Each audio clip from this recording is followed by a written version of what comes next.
This is the D6 generation with your hosts, Craig Gallant. No, cut that. Keep that. Someday it's going to be worth something. Russ Wakelin. You put me in an ATST with frickin' Wookiees attacking me and whatnot? Now you're talking. And Teras Cassidy in the third chair. With contributions from Total Fangirl Vampires do not sparkle. and our loyal listeners. Are you crazy? That's like 400 hours of gamer nonsense. Welcome to another edition of Rapid Fire, the roundtable discussion of all things gaming, coming at the speed of a Caesarian battlecruiser turned diplomatic courier with advanced tachyon drive. Today's edition is brought to you by all of our fine patrons over at Patreon. And today, of course, we're talking about Keith Ferguson, Brendan Daly, Nathan Owen, Kelly Caudle, and Dane Miles. Thanks to you guys and to everyone else who's chipped in as patrons over at Patreon. Go ahead, we dare you. You should check it out today. I'm Geekly McNerdigan, your host. Today our panelists are Russ Wakelin and the Lord of the Geeks from down over, Teras Garn Afaknock Cassidy. Let's begin. Issue number 1. A space station is a spacecraft capable of supporting a crew of humans, aliens, or some mix thereof, which is designed to remain in space for an extended period of time and for other spacecraft to dock with it. A space station is not designed to land or move on its own, but rather other vehicles transport people and cargo to and from the station. Question. The earliest vision of a space station saw a moon-like object orbiting the Earth made out of what material? Hubert Reeves Russ. Balsa wood. Neil deGrasse Tyson Teras. Cheese. And you're both so far wrong, it almost takes away from my satisfaction in saying wrong! In 1869, Edward Everett Hale wrote a book entitled The Brick Moon. Bricks, gentlemen. Bricks, one of the oldest building materials. Never mind. Issue number 2. On the 26th and 27th of January 2015, Winter Storm Juno came screaming out of the Midwest to dump record amounts of snow across New England, paralyzing the region, closing down roads and services, and stopping all Dunkin' Donuts trucks from supplying southern New Hampshire for 2 days. Question. Several towns broke their all-time snow total records during the 2-day storm. At the top of the list, Auburn, Hudson, and Lunenburg, Massachusetts were all tied for the top totals. According to the National Weather Service, how many inches did each of these 3 towns receive? Jandakota Rao Russ. 36. Jeff Ingram Taylor Terrace. 42. Damn you, Wakelin. Damn you to hell. Oh. 36 is correct. 3 feet in 2 days, which isn't a lot for Canadians we get. We get it, Teras, okay? No need to go, whatever. But that's 2 days without donuts, people. Right. Issue number 3. You just shut up. This is my show. During the construction of anything so enormous as the largest space station in the galaxy, many workers would have to be involved, whether we're talking about planners, construction contractors, or other trades beings. These huge monuments to racial pride and dominance do not build themselves. And in such construction, during these dangerous times, there are risks that cannot be denied. Question. In what 1994 movie did 2 gentlemen debate the morality of blowing up the second Death Star, considering the potential presence of contract labor on the station at the time of its destruction? Randall Russ. Spaceballs. Dante Terrace. Spaceballs. Both of you are wrong! Legitimate Geek Nation wrong! The classic Kevin Smith film Clerks. Oh. Again, we do have a listener named Kevin Smith, don't forget. However, the jury is still out whether or not it is the Kevin Smith that is involved with this question. Issue number 4. Iello Games, a French game company with an American branch, has been around for a while now, publishing such games as King of Tokyo, King of New York, and the Mythic Battles series. Throughout their catalog, Iello shows one thing is for sure, they know games. Question. If one takes yellow and mixes it with bleu, what color would you have? Jean-Antoine Wakelin. Gray. Charles Cunman Cassidy. Green. No! You would have vert! Are you vert? Oh my God! Are you not Canadian? That's it for now. Thanks for listening and good night.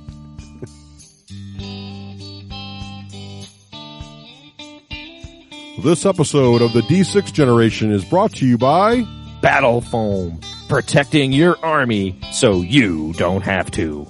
And the War Store, bringing the war to your door since 1999, and that is for a decade or more. Hello, Hello. Hey, and welcome to episode 161 of the D6 generation. I'm Russ Wakelin. I'm Teras Cassidy. And I'm Craig Galan. There we go. Look at that. Hey, Teras, welcome to the show. Make yourself at home, Teras. Yeah, pull up a chair. Hey. Move over, you two. Nice. Move over. Well, listeners will know that Teras is returning in the third chair from our friendly neighborhood touring company, Geek Nation Tours. Right, Teras? That's right. That's me. So we love having you on the show, Teras. Teras is you. great. Teras, of course, gets gamers where they want to go and shows them all the cool hotness when they're there, right? I do. Indeed. And today we're going to be showing... Oh, go ahead, Teras. Sorry, I didn't interrupt you. No. Hotness is important. It is. Cool. Hotness is very important, especially in the cold days of winter like it is now. Of course, we'll be talking about... Teras, you were kind enough to get Keith on from Iello Games. He's going to come on and talk to us about what they've been up to lately, how he got involved in the company, and what kind of cool stuff you, Teras, Geek Nation Tours, and Iello will be doing at Gen Con this year, which is pretty exciting. And then later, we're going to review Among the Stars, right? And at some point in the show, we're going to have the results for our big Among the Stars contest, right, Craig? Oh, you better believe it. That's it's about right. time, too. So it's about time. Our listeners have been saying, when are you going to get to our entries? When can you hear the results? That time is now. The wait is over. You'll hear it all Dun, dun, dun, dun, dun, dun, dun. later this very episode. Thought But that would be good because of the crawl thing. before we get to all that, we should probably talk about the lost chapters, Craig. We should always talk about the lost chapters, Russ. So, when we do the lost chapters, we often meet in Dunkin' Donuts, which is particularly challenging this time because snow. Ridiculous we had amounts lots of snow.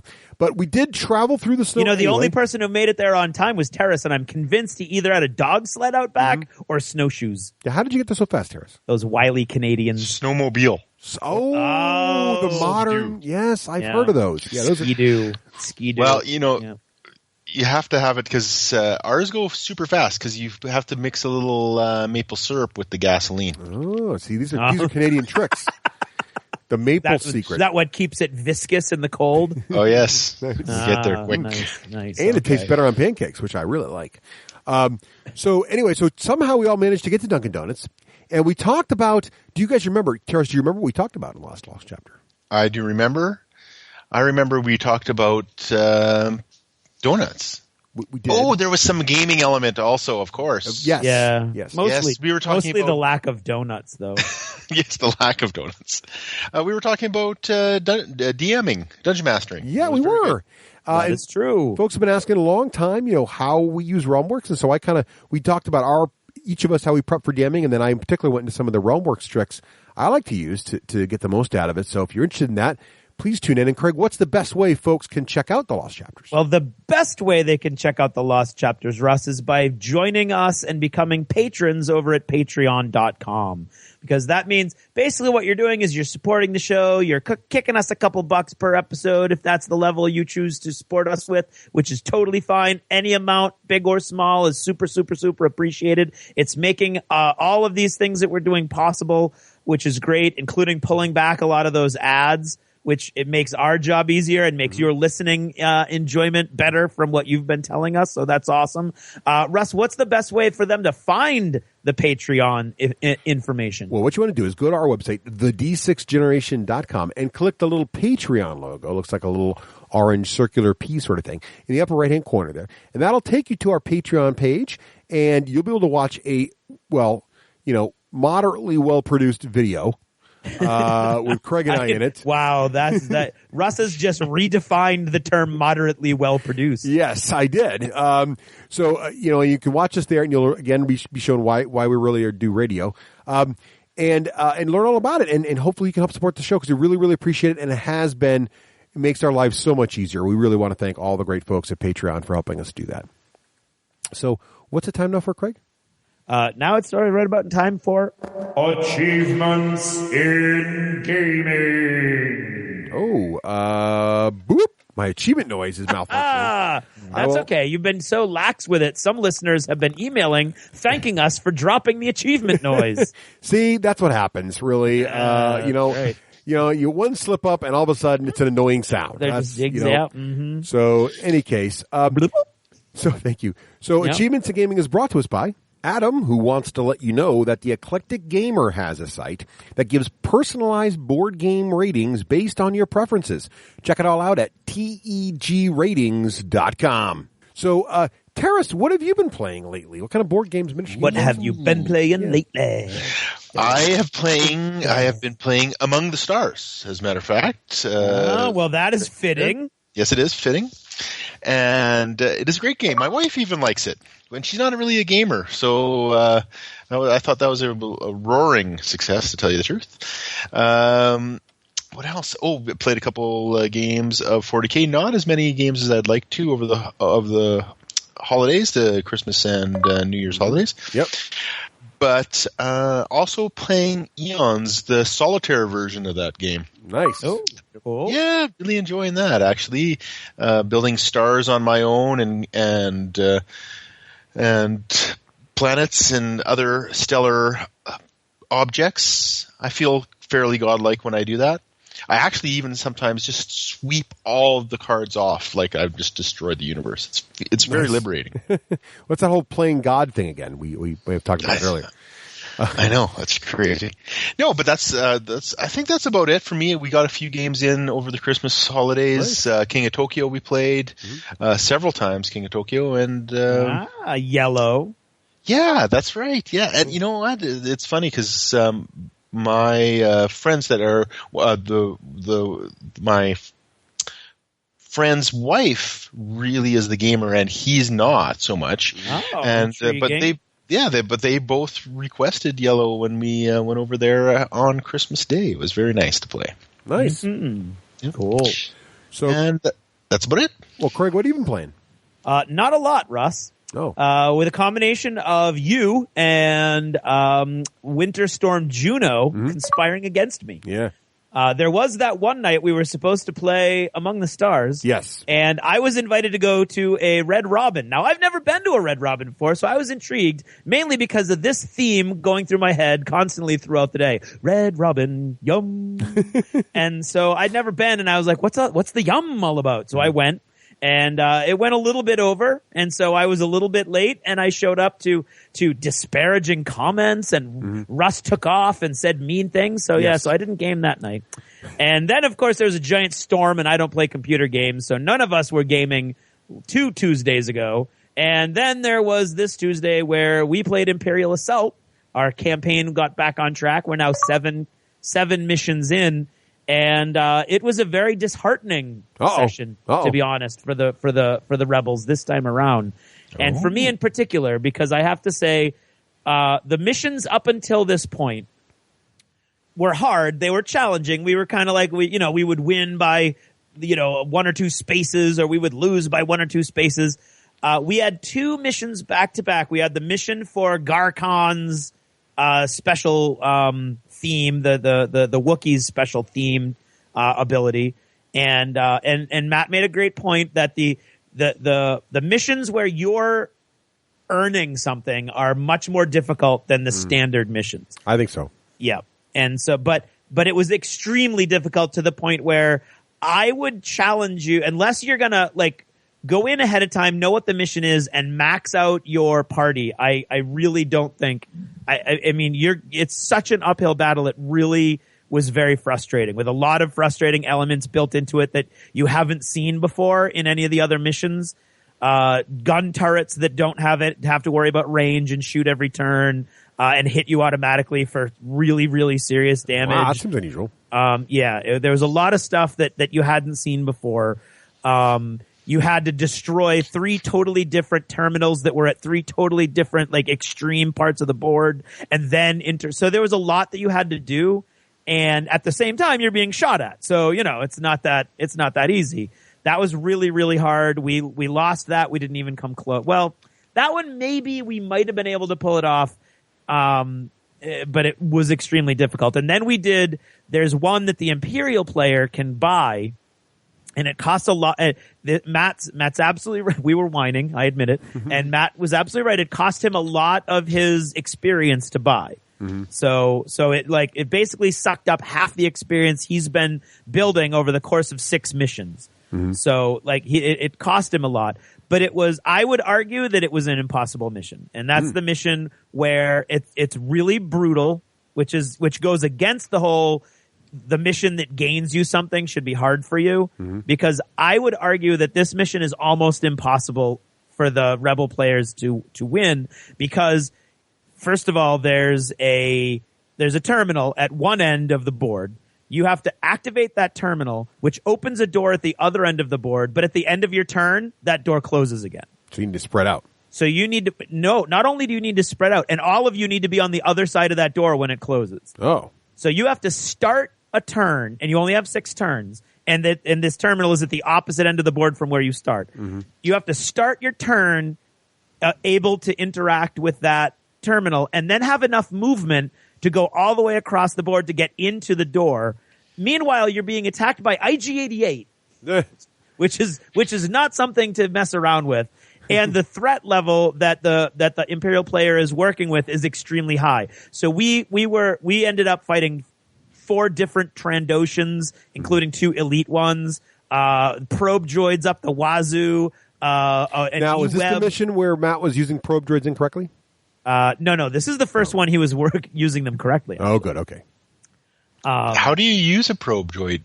They blow up incorrectly. They blow up at the end of the turn, and we were blowing them up at the end of their activation. Yeah, they both the end of the round. So they're a little less useful now than they were. Yeah. But he's an extremely smart player. He uses them when we've already moved, so they're about as effective as they always were. Yeah, unfortunately for me, all my heroes all have this ability where if you get anywhere near them, they all get free activations and move out of the way. So there's really no way to pin them down. We've been discussing it. We think your players are cheating you. That could be it. It's because we're like barely scrabbling by, and we're a couple missions ahead of you guys, and we're like broken fingernails, bloody clawing on the door, and your guys seem to be like, oh, I throw 18 dice at that guy. Yep. And well, it is still close. I mean, I've just to dovetail into mine. We just played 2 more last week myself. Now, right. I took 2 losses as the Overlord.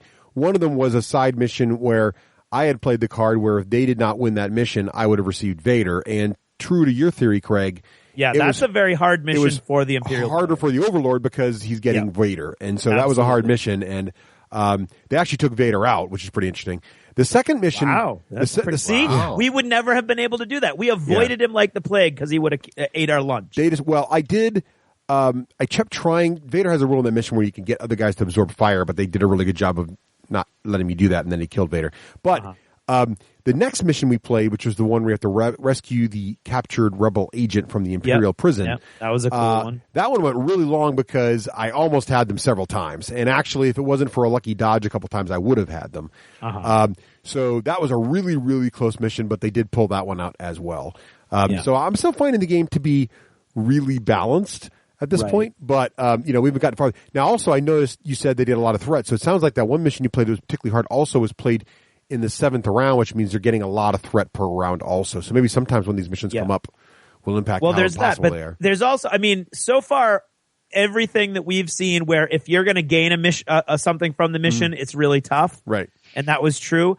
The second mission that we played yesterday was a mission that he bought, so it forced itself into our queue, so we had to play it.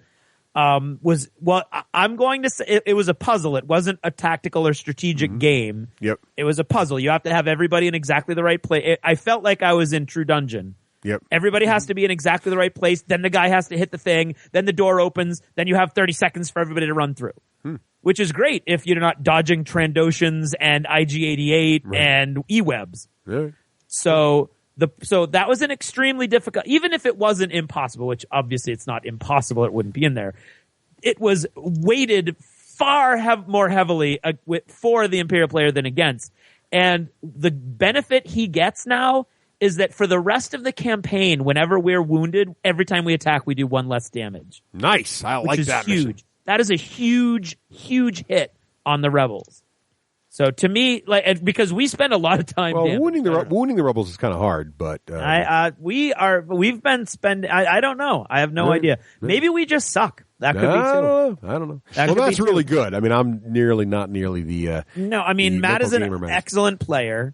That's one thing, and I would say the closest we have to his strategic equivalent is Christian, who is kind of getting over the game, and so bailed on us last night to play something else, and Andy came in to sub, which was awesome of him, but Andy didn't know the character as well, and it's a very finesse character, so that didn't help. And you're also either. on mission 7 now, so you got to really mission 7. Yeah, but the whole, so we're getting wounded a lot, and now that's every attack. That's going to be scores of damage that we do over the course of the campaign now that we've lost because of this one mission that was really almost right in the ridiculous level. So that it ultimately the end result was we had 2 very frustrating missions back to back in the same evening. So by the end it's sort of disheartening. I mean, everybody's rallied now and we're all like, yeah, better luck next time. We'll get you next time, Matt. And it's not anything against Matt. Matt's just a really, really good player and always fun to play against.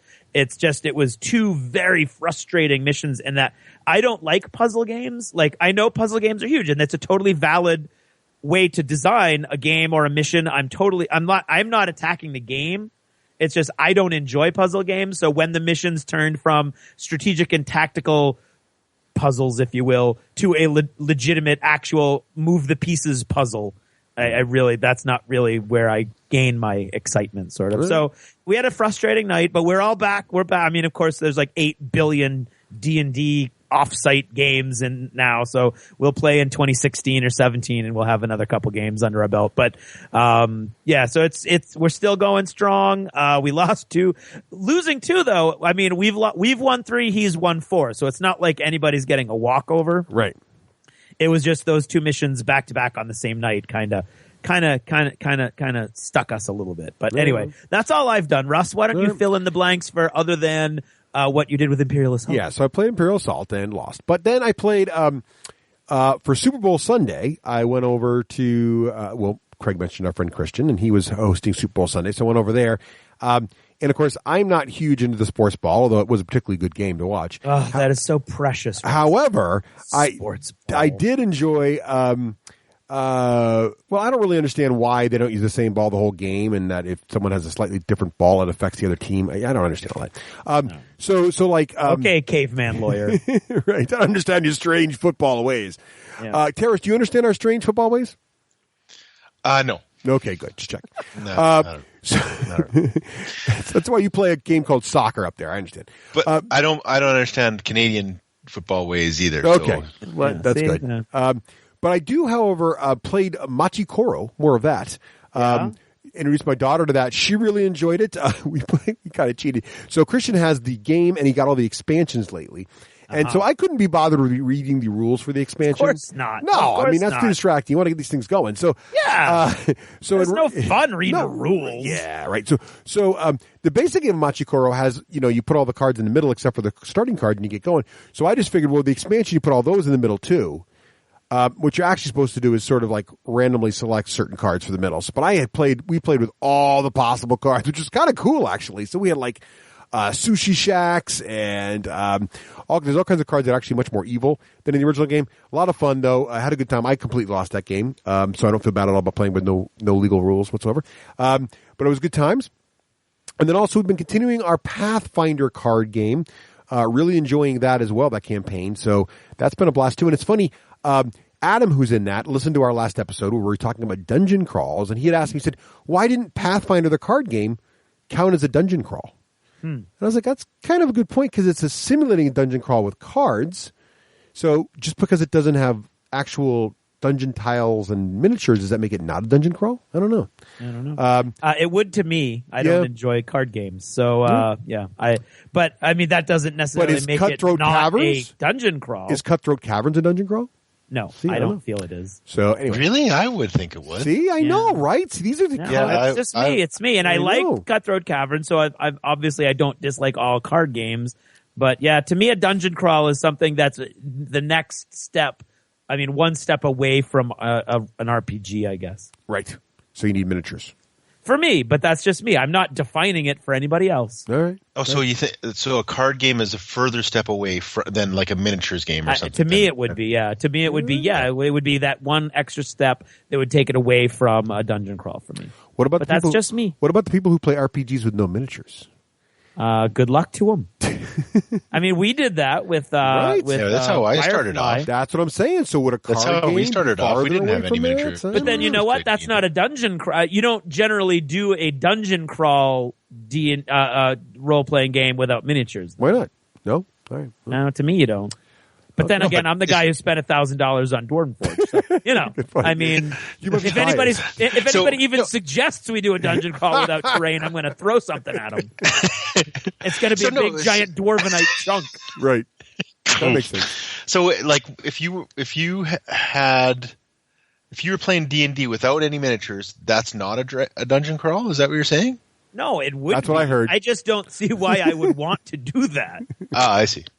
I mean, that's how we. I mean, there's a difference to me between role playing Firefly in the Firefly universe, where you're in a tavern, but you're not going left or right in the dungeon, blah blah blah blah blah. I mean, you can do it either way. Both. I'm not telling anyone how to have fun. Okay, no you matter sure how are actually. Russ is you and trying your to threatening hurt throwing me. of Dwarven Forge Oh, stuff. that's true. But that's only my friends have to worry about that. And my aim's not great, so nobody's in any danger. And Dwarvenite's heavy, damn it. Dwarven. I would indeed put Pathfinder and All right. Cutthroats in. All right. I think it's. Yeah, I thought it was an interesting question. I just wanted to throw that out there because that was a good. That's good an response. interesting question. So, what about? And we got pretty good there in our antagonism. We decided to throw things at each other. Yes, that's good radio right there. That's right there. That's drama. passion. Right. So speaking of passion, Craig, what have you been doing for modeling lately? Well, I'm still building N-scale stuff as I wait for a certain giant package to arrive. Yeah, is that on the way yet? Still, apparently it's on the way, but God only knows with all the snow what's We're happening. splitting that loot in there, so I can't wait to see it. Oh, I know. And I'm very excited. Believe me. And so my project over the last week has been something called a Green Max is the company. It's another Japanese company. Extremely hard to find unless you're ordering it from Japan and, again, paying the shipping. But it's a factory. It's an amazing model for an amazing price. I think I paid maybe $16 or $17 for it. It takes up, it's an N-scale model, so that's not very big. And it takes up probably about a 4 by 6 inches footprint. It's a giant factory, and then it comes with all kinds of piping and smokestacks and little tank farms, and you put it all, and it comes with all of that stuff, which could be modular, and you could move it around every game. I just ended up making one big base for it, so I wouldn't have to worry about transporting it and stuff. But I'm gonna post a picture on Twitter at some point just so that it's out there. Cause I think it's awesome. It was so much fun to build. Looks so cool. And you could even kick it up a notch. It comes with plastic inserts for all the windows and everything. Cause it's it's for railroad. So they really go all out. It came with a bunch of, decals as well, but I'm going to use my own cause I want to make it look like a Dindrenzi. Oh, there you go. I gave it away. Ammo or military factory kind of thing. So I want to put some banners up and things like that. But that's what I did, and it was a blast because I just love working with buildings. Nice. What about you, Russ? What have you done? I was going to let our guests go first. Teras, you done any modeling lately? No, I think you should go first. I think that's more entertaining. Yeah. Well, if I'm honest, I've done none. I'm ashamed to say. I don't have my negative achievement noise or I'd play it. Sadly, the snow, you'd think all that snow would make me paint more models, but instead it got me distracted by video games we'll talk about later. So sadly, I've not done anything, but I do need to get back to my Imperial Assault and get that painted up. So that's on my paint table ready to go. So Video games are the death of miniatures. they really are. They can be very distracting. I love them. Don't get me wrong. They're so like reading a great book. I love them, but it's just so. I gave up the video games for that. I can't do it. That's smart because I get so sucked in. Yeah, you that don't get any that they all disappear. And so I looked at my table after I played. I forget what I was playing, and I'm like, oh my god, I'm never playing a video game again. I love video games too, but yeah, they're the killer of time. They are, yeah. So I've got 3 projects on the go. Actually, I've got 2 miniatures that I'm gonna play. We usually get together on Saturday nights at Adepticon, a whole bunch of us, and share a few drinks and play in the hall. I think you guys have seen us slurring our words and shouting at each other. Yeah. And so this year's theme on our game is chariot races or racing cars. So we're going to start from one end of the table and go to the other end, killing each other and seeing who can Ben-Hur style. Nice. More 40K Ben-Hur style, basically, is what we're doing. So Gorka Morka, what you were talking about there.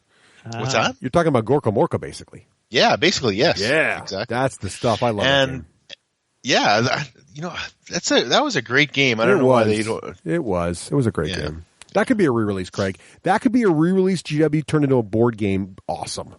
Yeah, that's Gorka Morka. Yeah, Like Dreadfleet. That would totally be better than Dreadfleet. Kidding me? That'd be amazing. Fight games could do it. FFG should do it. Yes, FFG. okay. See?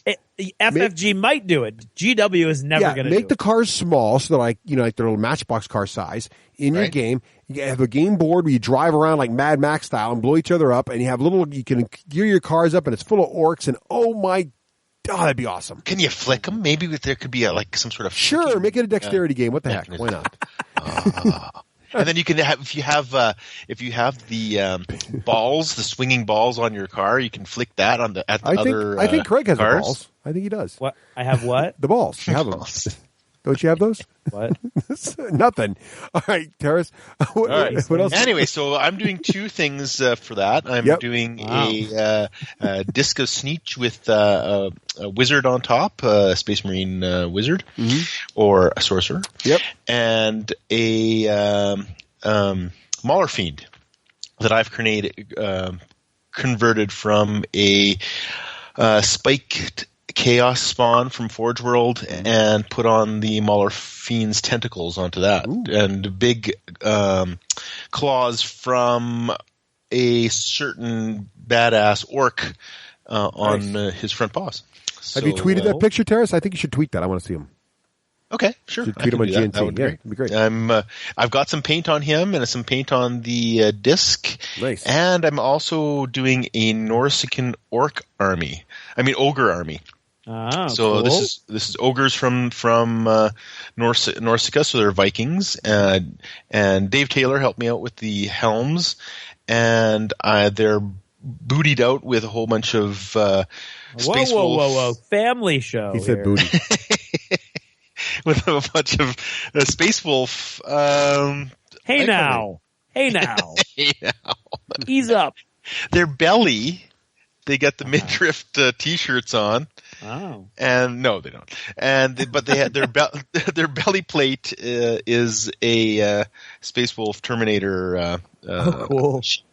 So yeah, nice. So it's going really good. Except the painting, I've decided that I have to do a quick about face on my painting. I started with Vallejo bronze skin tone, and I just can't bring it up to where I want it. I want them almost kind of a whitish blue type of thing, and I totally started wrong. So I think I have to start from scratch paint wise with these guys. So yes, nice. it was a kick in the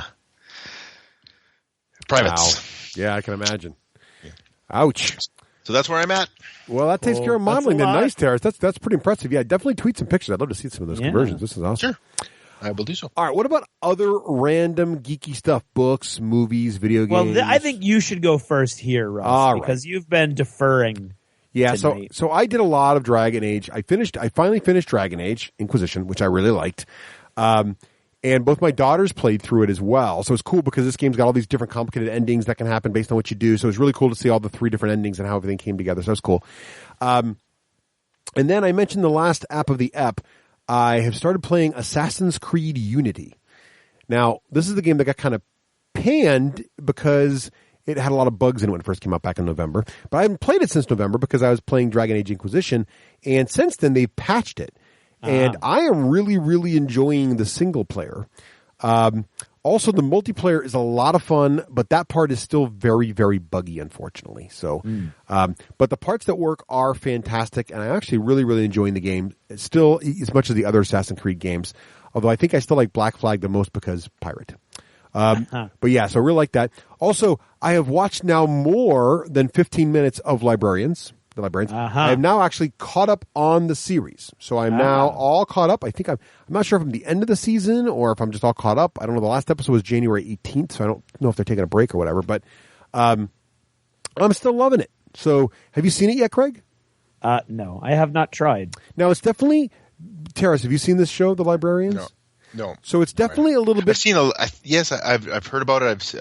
I've seen like clips, but I haven't seen like. It's good family geeky goodness. So it's definitely a little bit campy. It's definitely, I don't know. It's not quite Herc and Xena campy, but it's in that area where things. Well, are... it's like The Librarians, the miniseries is. Yes, right? exactly, Yeah. same sort of thing. So really enjoying it. My daughters love it. We're having a great time with it. So that's great. And then in the books department, I have. I'm all caught up on Flash, by the way. So that's been great. And Arrow's gotten much better, so I'm actually caught up in both those shows. Really enjoying them both now. Can't wait for Adam. Looking pretty cool. Mm-hmm. And then my daughter, I think I mentioned this last episode. My daughter has recommended a series of books to me, which I'm very excited to have my daughter recommend books to me. The Septimus Heap series. Teras, are you familiar with the series of books? No, as a matter of fact, it's strange because my daughter loves that kind of stuff. Oh, so please go on. If your daughter likes fantasy and wizards and magic, I would highly recommend this series. The initial book in the series is called Magic, but it's spelled Magyk, and better known as Septimus Heap series. They're now, I want to say there's like 6 books. And if you Google the Septimus Heap or Magic with a YK on the end, you will find this almost instantly. It's actually quite a popular series. Really, really enjoying it. I'm about, not quite halfway through the first book. And I'm loving the world they've spun. While the central characters are wizards, it is not in any way reminiscent of the whole Potter situation at all. There's no schools. There's no magic wands. There's no so it's more like, and it's fantasy set. So it's not like modern day with wizards in it. It's pure fantasy. But the wizards right off the bat are being persecuted, and so it's this whole thing about what's going on there. But it's really good. I'm really enjoying it. The writing style's fantastic. It's very Rawlings in that the dialogue's great. It's obviously written for the younger reader, but it's still got enough Nothing there wrong for with that. adult to really enjoy it. Right? Yeah, when it's done well, you can enjoy it. It's in that same genre. So I'm really liking it, and I would highly recommend it. And if you have kids who like to read, this would be a series I think they would enjoy as well. So I was telling my daughter I'm really liking it now. So now the problem is my youngest daughter started listening to me in the car, and now I can't listen to it without her because she wants to listen to it also. So now I've got this whole problem where I've got to find. And how are you getting those things that you're listening to, Russ? Funny you should ask, Craig. So I listen to them on my car through the magic of Audible, which is a fantastic service. Magic. Which basically they have an app for every device, and you download the books and listen to them as you want. And the best part is you sign up for the service for free through an offer from a show like ours. So you go to the D6generation.com, click on the Audible ad. And of course, we would prefer if you do it through Of course, because you support us and you get a cool audiobook. That's right. You listen to this book at your leisure. It's a great way to support the show because it costs you nothing. You get the book for free, and you listen to it as you like. And if you decide to cancel your subscription, you never paid a dime, and you get to keep the book anyway. And during the first 30 days, you get a free subscription to Audible, which gets you all the great deals. And they have great deals on audiobooks all the time. But if you subscribe, you get a credit a month or 2 credits a month, depending on the level you want to choose. And it is fantastic. It's like a Christmas when your credits you charge. You run in there and pick a new book. It's awesome. And generally, the books are so long and still only 1 credit. Like these magic books, Septimus Heap, the first book's 12 hours long. That's great. That'll take me most of the month to get through, and by that time, my next credit's ready. So I'm really, really enjoying this, and I'm really enjoying Audible. What about you guys? I don't know if I mentioned this before, but you guys turned me on to Audible. Oh yeah, how do you like it? Yeah, from your show. Yeah, definitely. I love it. Yeah, I like it so much that I'm starting to listen to philosophy books that way, and which is a little bit harder because I think that you have to pause it a little bit more and do a little bit more thinking. It's not as free flowing as a fiction book. As you know, when you read something like that, you normally pause too, but sometimes I don't when I listen to fantasy, and I just let it run.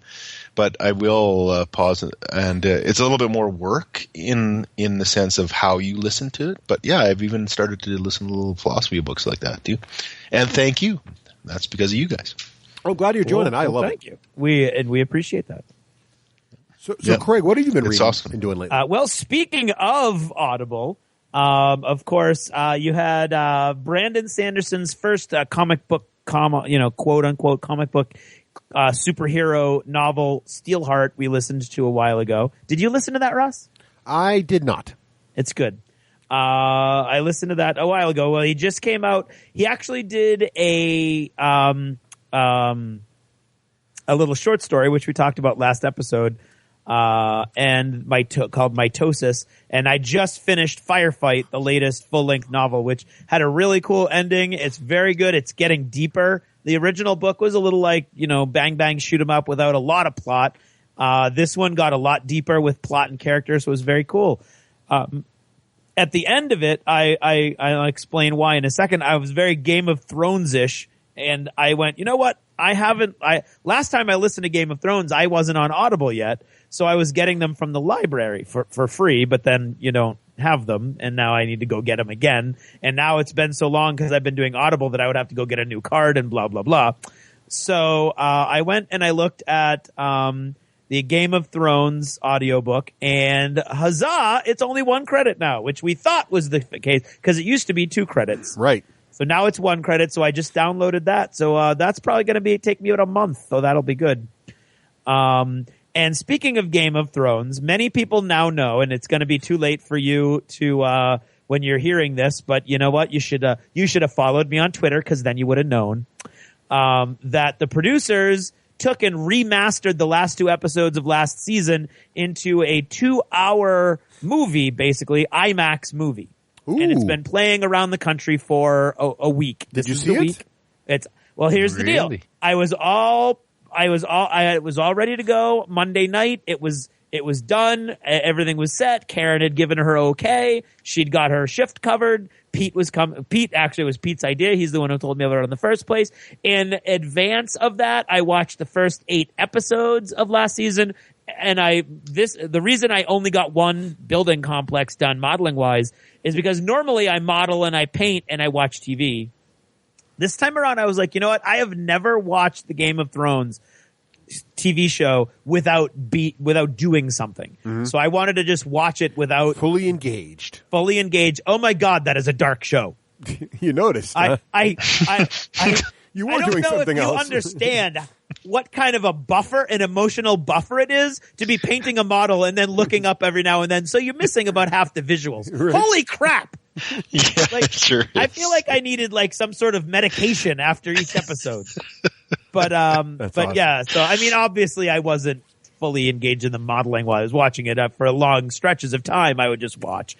But oh my God! So yeah, so I was all set. I was all ready to go. I was all excited, and then winter came.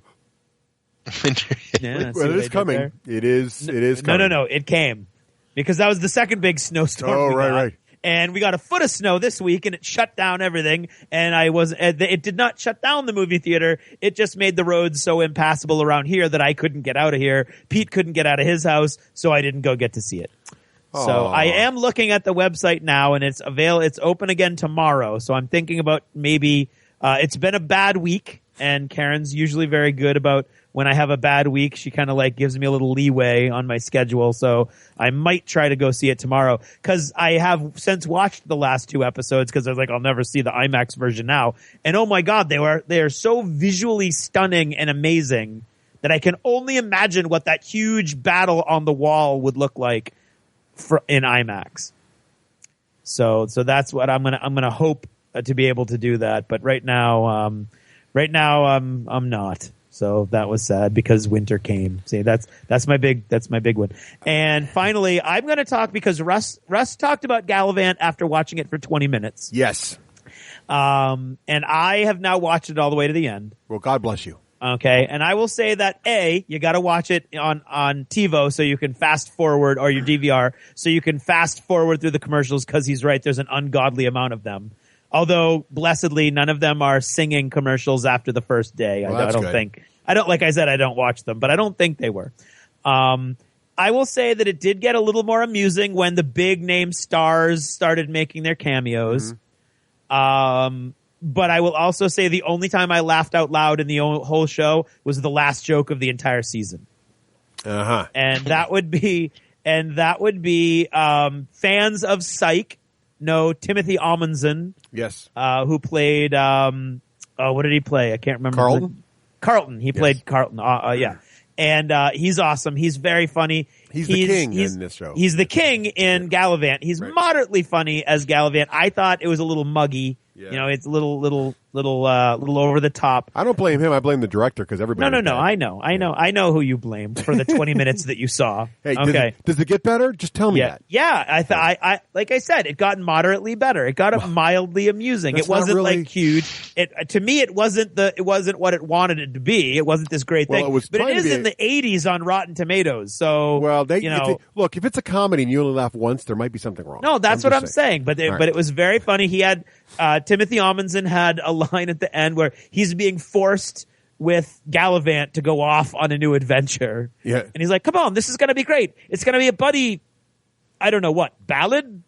Epic poem? I don't know. Because it's in the olden days. So maybe it's an English teacher thing. I just thought it was really funny. And it wasn't a laugh out loud hilarious moment. It was a moment. But anyway. And that's all I gave you. That's all I gave it. Well, quick. Let me rush out and buy that for $2. I didn't buy it for No, I'm just saying. No, I understand. It's quality entertainment. I understand. Yeah, whatever, Russ. Russ is the dean of the straw man argument school of debate. So anyway, so Teras, what have you been up to, and what is Geek Nation Tours up to? Oh, well, where are you gallivanting off to next? See what you did there. It's called a segue. Should we do Geek Nation Tours first or Terraces? No. You do. Let's do two Terraces.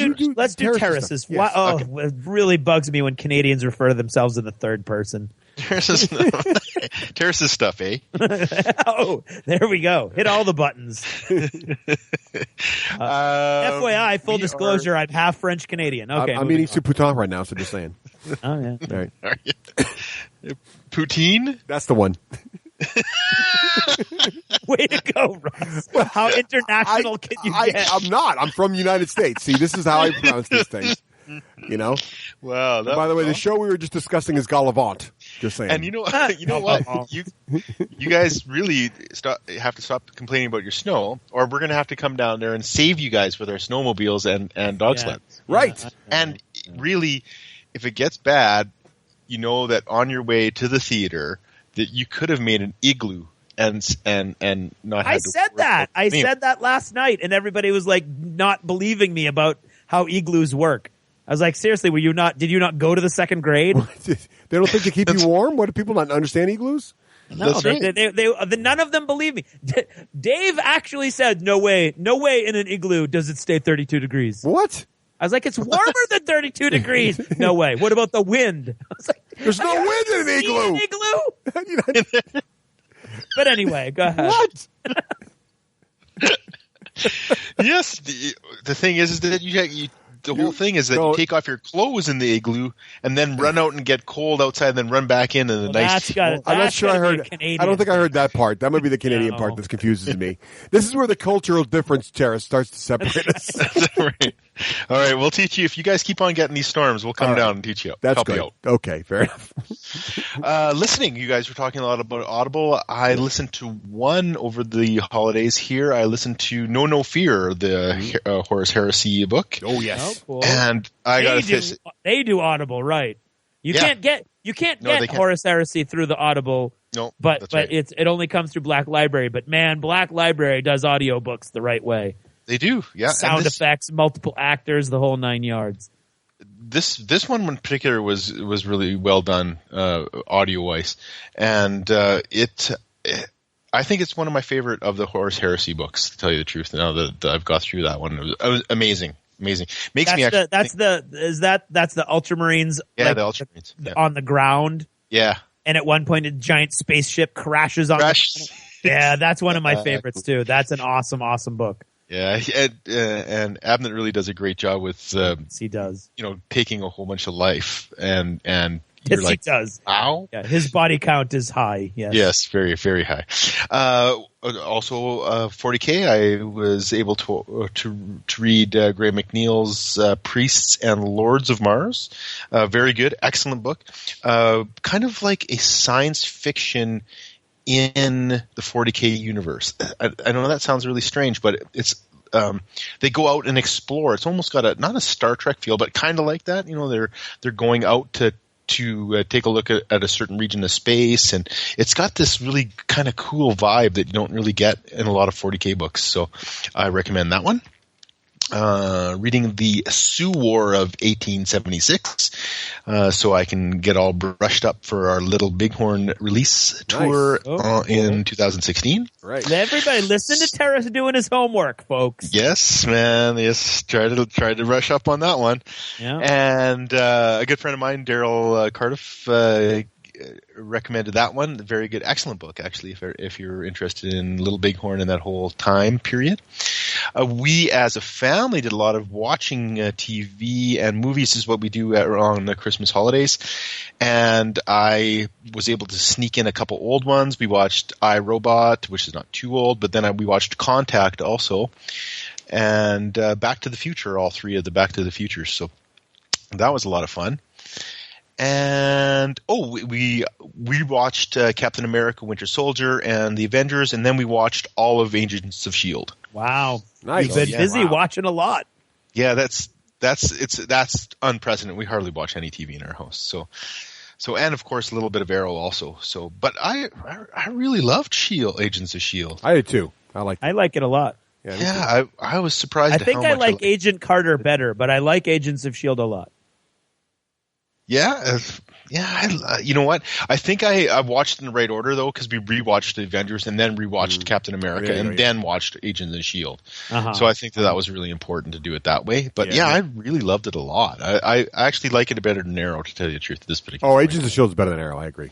Oh, yeah. Well, yeah.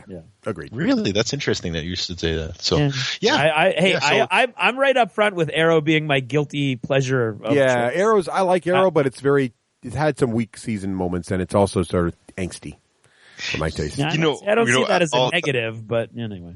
Right. It's not my guilty pleasure. It's my compromise. My daughter forced me since I'm forcing her to watch Agents of S.H.I.E.L.D. and Arrow, which she really likes, by the way. She's forcing me to watch Once Upon a Time. Oh, we watched that as a family too. We like that show. I've watched the seasons. Although, the more recent seasons get not quite as awesome. Really? Unless you like Frozen. No, even liking Frozen, they didn't do a really good job. Even my girls didn't like how they did Elsa. Anna, in particular, is like an idiot. Let's be honest. In the show, she's not that way in the movie, but they made her like an idiot in the show. I don't know what was going on there. So it's interesting though that she's old enough to force me to watch things when I force her to watch things. See, there you go. See, that's like yep, they're getting there. Getting old, Teras. That's what's happening. Yes, indeed. That's right. That's good though. That's I'm always happy to see her grow and change. Nice. So that's always a good thing. So before we run out of time, what's Geek Nation Tours been up to lately? Geek Nation Tours, we are up to huge things. We are doing tons of stuff this year. We've grown in a huge pace. We've got tons of tours out. I'm just going to name a couple, and then maybe I'll talk about Gen Con and some of the game ones that are important. Well, I mean, why don't you know what? Because we're going to have Yellow on. Why don't you talk about Gen Con? Mostly when we talk to Yellow, but talk about other things. See, sounds good. Use our time wisely. Sounds good. New York Comic Con, we're going to that one this year. We're going to do some crazy stuff there. We're going to go to the Baxter Building, the fictional address of the Baxter Building. We're going to go to Jay and Silent Bob's Secret Stash comic book in New Jersey, their store. So, and we, of course, go to the convention, but we also go to New York sites that are very comic geeky. So we go see where Uncle Ben got shot, that kind of thing. Oh. Yeah, yes, I know, sad. And we do... Spoiler. I know. Yeah, wow. Okay. We're doing a zombie tour. Did I tell you guys about this one? Oh, cool. Yeah, it's tremendous, actually. It's called Zombie Apocalypse Training 101, and we're going to Atlanta, and we go to the Walking Dead film sites. We go to the CDC. We also fly from Atlanta to Orlando and do the Universal's Horror Nights there. Oh, nice. But Yeah, but interspaced all the way through, we actually do zombie apocalypse training. So we actually are going to learn how to live fire automatic weapons and the shotguns, survive in the wilderness. We're going to do triage. We're going to do how to clear a room. We're going to do tons of stuff like that. That sounds awesome. Yeah, it's a crazy cool. We came up with the concept. A friend of mine, Alex Landing from Ironheart Artisans, we came up with this idea that we just want to make this spectacular tour of zombie coolness. So yeah, you'll go away with something valuable. A better way to experience survive this coming zombie apocalypse. So That's awesome. We're doing that. Let me think. Of course, we got our Lord of the Rings one.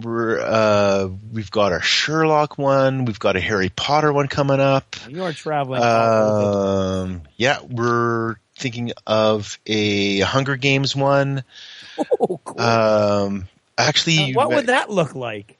Yeah, well, we'll go to their film sites, which is also in Atlanta, so we'll do that kind of stuff too. And I think we'll go to like media outlets and maybe see how they manipulate or make news and that kind of stuff. So it's going to be, of course, really leaning towards young teens for that one. So that'll be a good one. Oh, and you mentioned Game of Thrones. We're thinking about a Game of Thrones one in Iceland, actually. So, oh, wow. Yeah, so we're really thinking about kind of spreading our wings out that way, too. The big ones, like I said, Gen Con, Adepticon, of course, we're going to close that one right away. So if you want to go into Adepticon, hop on. Oh, so there are. Okay, good to know. Yeah, that one's almost done. We're going to close it and finalize that tour, so that's good.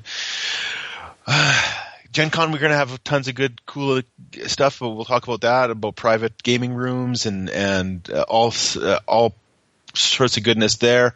You know what? There is one thing I was going to say. Not only Yellow's coming, but we have Asmodee that's going to be with us for that one of the nights too. So they're going to come with Rampage, or actually it's called Terror in Meeple City now. Nice.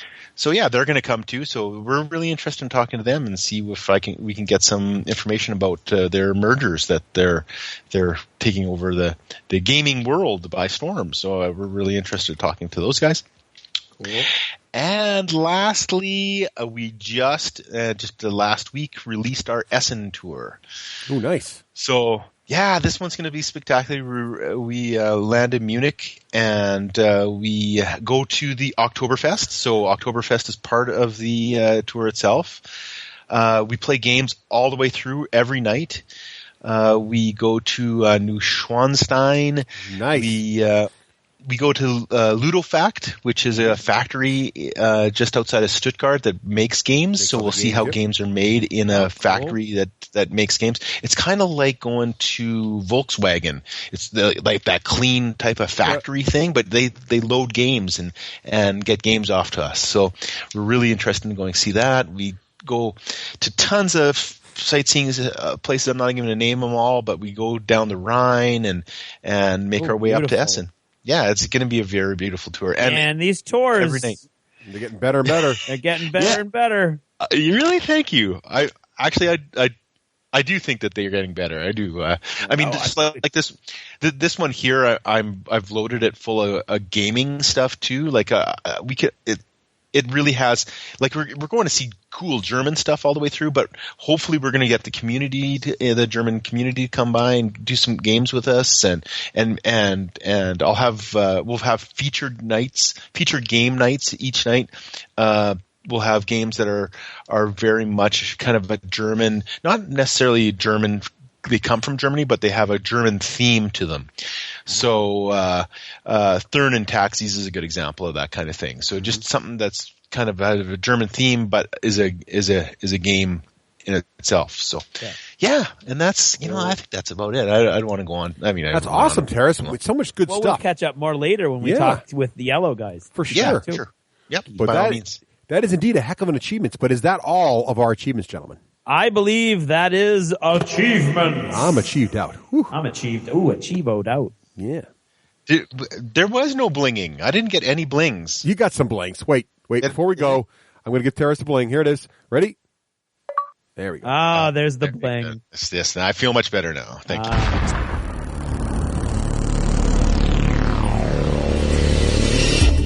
In a world where board gaming was king, in a time when Kickstarter ruled the web, when every day brought more and more games, now, more than ever, two men and a revolving third chair and a girl, a total fangirl, brought a shining light into the darkness so that all mankind would know what to buy. They are the D6 generation.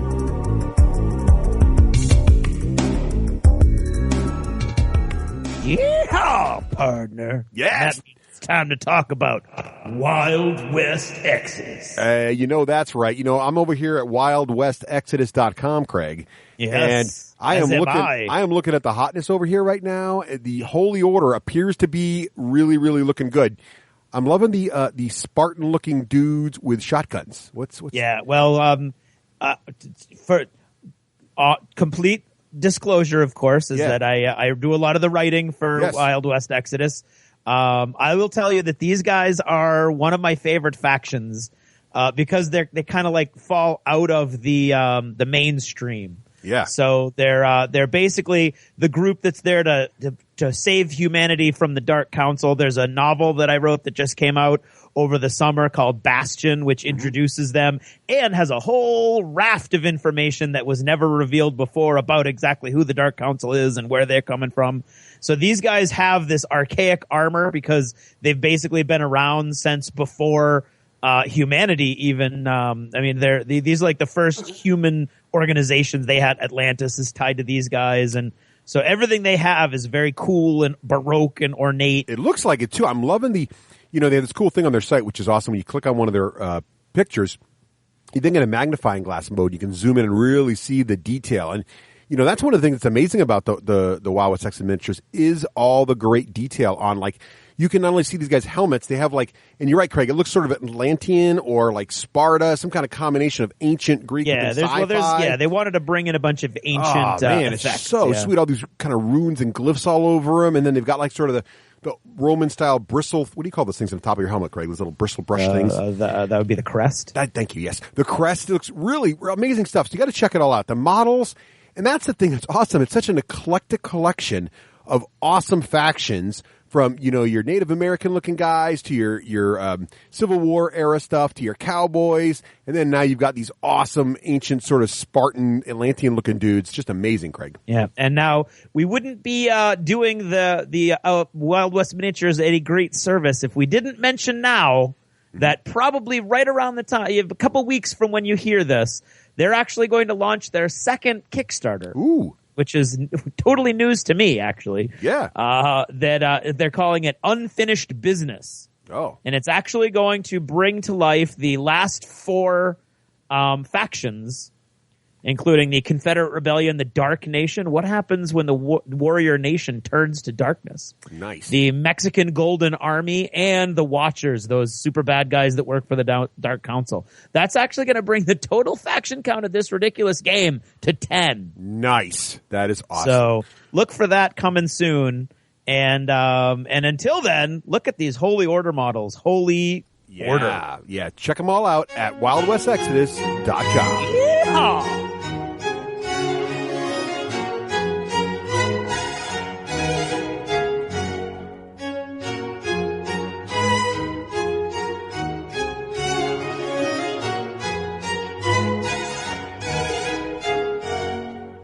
And now, in an attempt to bring a small amount of dignity and decorum to this otherwise base form of entertainment, and I use the term loosely, I am proud to present... Oh, get on with it. It's time for App of the Ep. Seriously, Weekland, I used to have my own segment, and now I'm relegating to announcing this pap. Hey, you're lucky we still use you. Hey, and welcome back to App of the Ep. This time around, we've got a shout out from our friend Robert Oswald, who wants to let you know that it goes out to the pandemic players stationed at the Wandering Dragon Game Shop. The CDC has declared a state of emergency. Assemble your teams. We deploy in March. Nice. Sounds like a lot of pandemic action coming up there in March. Thank you, Bob. I wanted a couple of apps of the app I wanted to kind of go over this time. I think I've mentioned both these before on past episodes, predating the existence of app of the app, but still things that I think I've mentioned playing. And these were games that when I first started playing them, they weren't quite ready for prime time, or they'd recently been migrated over to mobile, and they weren't quite perfect. And I kind of revisited these games, and now I am really, really enjoying both. The first is XCOM, the new XCOM game. So XCOM came to mobile a while ago. And they recently released the new advanced version on mobile now that has all the new expansions in it. And started playing it, and it works great. Now, full disclosure, I'm playing this on an iPhone 6 Plus, which I don't refer to as a large phone. Rather, it's a mini tablet. But plays fantastic. The touch interface is great, and it really is a fantastic XCOM experience. You get all the tactical options. You don't really feel...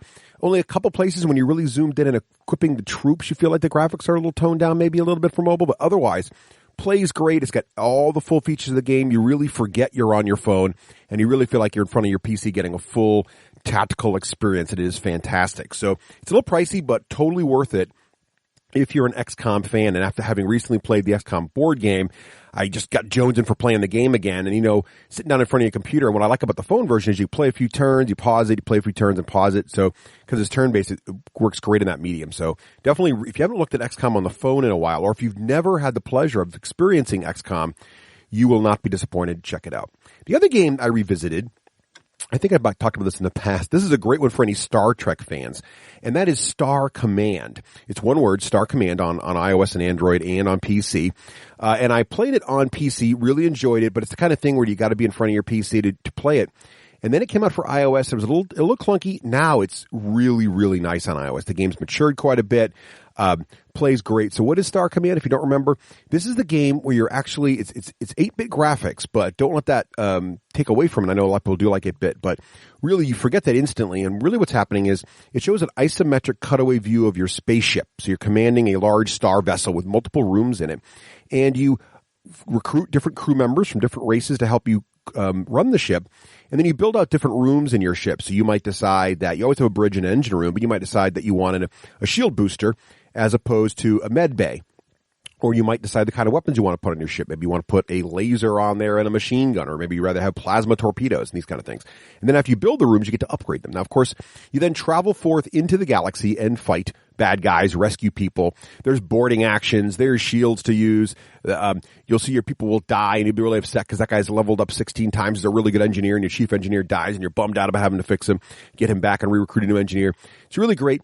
The only downside to it is, or it's also its strongest part, it actually has a pretty decent story mode to it that takes you through a series of events. So it's not just like fight ship, fight ship, fight ship. It's one moment you're being hailed by a strange vessel. What do you do? The next moment you're dealing in a battle. The third moment you got to do a boarding action, see what's going on. So it's different kinds of things. And there is a story. The problem is that the story is repetitive. So once you play the game once, you kind of know the base story.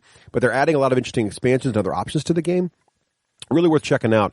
If you like Starship simulators, this is a great implementation of one as well. So check those both out. That's Star Command and, of course, XCOM.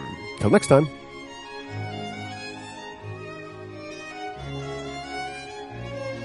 Thank you for listening to another scintillating edition of App of the App, a segment in which, hey, less of that, more just getting on with the show.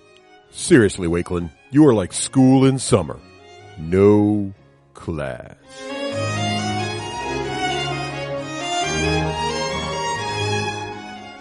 Hey, welcome back. And so, yeah, we've got Teras here to talk about a lot of the upcoming stuff with Geek Nation Tours. And, of course, Gen Con is a big part of that. And Teras brought us Keith Meyers from iello USA, marketing and events manager, to talk about iello games, their games, and what they're going to be doing as well. So welcome, Keith. Hey, thanks, guys. And welcome back, Teras. Hello, Keith. So why don't we go? Well, first we know everybody knows Teras, and no offense to Teras, we're all pretty bored. So why don't we go straight to Keith? And Keith, can you tell us a little bit about are you now or have you ever been a gamer? I think I've always been a gamer. I remember growing up and watching my mom and her relatives. They're rather traditional Chinese people, so very stoic and a little quiet. But my earliest memories are of them sitting around a table playing the game Pit, which is very loud and frantic. And so I totally got a kick out of watching them start swearing and cussing at each other. And from then on, I was totally addicted to games. Awesome. What would you say your introduction to the more modern mainstream games was? Would like a lot of our guests either take the board game route or the role playing game route? What would be the first game that's like sort of in the general consciousness that you remember playing? In high school, I think most of the traditional stuff. Played a lot of Risk. But I had the white box of Dungeons and Dragons. The rules themselves were completely unusable, and so we relied on other people to teach us, which I think is how the game really got momentum anyway. So played a lot of Dungeons and Dragons through latter high school into the early adulthood. Nice. Oh, excellent. And so segue us now into how do you parlay that into a career in the gaming industry? How did that happen?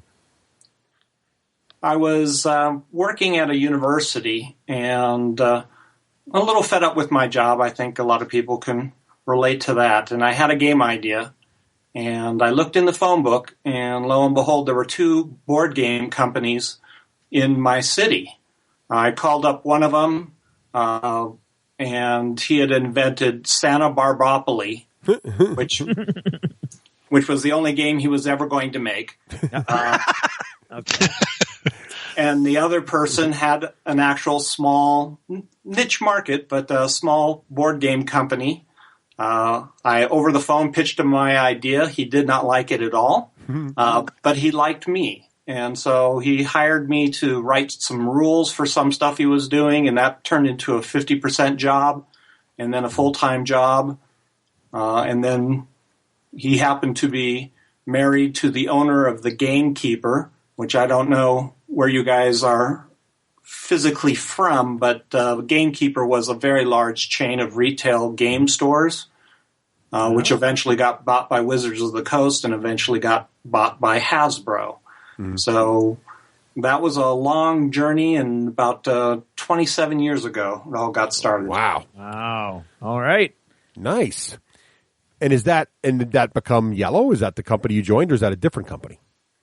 Stefan, who is the COO of the U.S. operations for iello, worked for Wizards, and so we got to know each other back then.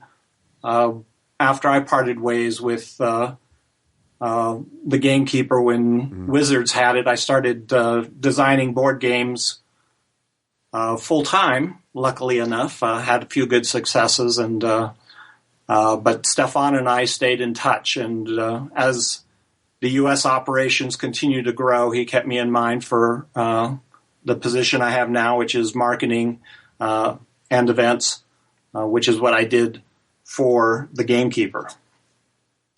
Nice. Very nice. So go ahead. What games have you had your fingers in? I would love to hear that. In the past, maybe not with iello, but prior. Yeah, the one that has probably the closest to some kind of name recognition is I did the board game for The Hobbit when the Lord of the Rings movie first came out, and so that was pretty successful. But I dabble in games that verge on mass market, so things you might find in Walmart and Target and internationally as well. So probably my most successful game is a game called Slammers, which has little hammers with suction cups and a lot of cards spread out over a table and a little sound device. So Cool. it is pretty fun to play, but not currently selling in the U.S. Oh, that's a shame because any game with hammers and suction cups seems like a winner to me. I know. It is absolutely. It's like my version all the time. That's all you need for a pitch, really. I got a game idea. It's got hammers and suction cups. And we're right there with you. Right. I'd be totally on that. That sounds like a great game for after a few beer or so. Can you throw the hammers? You can do pretty much anything you want. I assume no liability for anything you do with them, though. Is there like a disclaimer that comes with the game? You've got to fill it out and mail it in? We just have a huge staff of lawyers. That works. Prepared to go. That works. As who should not. Yeah. It's pretty standard nowadays. So how did you? So when you got involved with Iello and you became more involved with the company there, what kind of games were they already known for at that time? Like what were you involved with that got built once you joined? Well, I've joined them just almost a year ago. Mm-hmm. So you had the King of Tokyo. Mm-hmm. Yes, and that was their big claim to fame. But they've been dabbling in all sorts of gateway games and some nice family games. In this last year, we've started really expanding. Our catalog jumped about 20 products, and we'll probably be jumping about another 20 products this year. Wow. It does seem like you guys are really expanding quite a bit. So what would you say? I mean, I know you said a lot of gateway games there, but it seems like you guys also have some more sort of, I don't know, mainstream is not the word, but hard sort of, you kind of run the gamut. It's kind of a really neat catalog because you go from very sort of entry level to gateway, very sort of family focused. Because you also have a lot of meatier games with a lot of stronger, more gamery themes, I would say. Yes, we like to think that we've got a game for every type of player, and that was our goal. But I think our bread and butter, the things we really excel in, are those gateway games where they're pretty simple, but you can play them down with your family or with people who are gamers, even some serious gamers. So it's been a tough balance, I think, but I think we've really found our strength. Great. Awesome. Well, I mean, King of Tokyo is perfect for that. You know, if it's a great game to have for the family, but also if you need a filler, if you need if you have to convince somebody to start board gaming, I mean, King of Tokyo is awesome for that. So perfect. That's true. King of New York as well.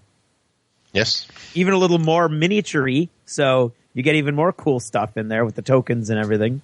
See, I have to look up the word miniature-y. I think I just invented it, so it might take me a while to get into the dictionary. Okay. But it's a goal. One of my favorites of your guys, it's a personal favorite because it combines cuteness and evil all into one package, and that, of course, is Fun Farm, right? So this game is the one with the little squishy animals, and you almost always draw blood playing this game. Was that part of the design process, was see how much blood you could draw? Yeah, it is recommended that you cut your fingernails before you play the game. Mm-hmm. But, yeah, we encourage interaction, whether that be violent or not. And I think that's really great. It's a great example of the kind of games you guys do because it's such a simple set of mechanics and so easy to learn, yet so engaging and fun and replayable. It's just great. And the components are really, again, all you guys' games, the components are really top notch, which is really nice. Yeah, I'm very pleased with the art direction that this company has taken. They work with some of the best artists, and component-wise, I think we are top-notch. So what are some of the biggest surprises you've kind of run into as you've been involved in the gaming industry over the years? Probably not too many surprises. I guess the biggest one that I learned very early on is that board gaming really is almost recession-proof. That when money gets tight, people are looking for better ways to spend money for entertainment, and board games really fit that bill. Mm-hmm. So even when we've gone through depressions or at least economic downturns, we rarely see much of a dip in the board game industry. And now we're even seeing with the economy turning back around that people are are very willing to spend for those more expensive games. So it's very little downside and some pretty good upside when times are good. I wonder if video games could say the same thing. They've always been kind of pricey, so I don't think so. But people always also ask me whether we've seen any impact from video games, and although their customers are similar, their buying habits are very different. So I don't think the board game industry really has been hurt by the video game industry. From my perspective, I think that the board game industry is starting to take over the video game industry. I've heard tons of gamers say they used to be just exclusive computer gamers, and now they're board gamers because it's more social. I have heard a number of people bandy about the phrase "new golden age," and I think I agree with that. We are in the midst of a new golden age of gaming. We're seeing more and more people come into it. With the gateway games, Settlers of Catan is now huge in the U.S. It's always been huge in Europe. But Ticket to Ride, and I think King of Tokyo will have a hand in this boom as well.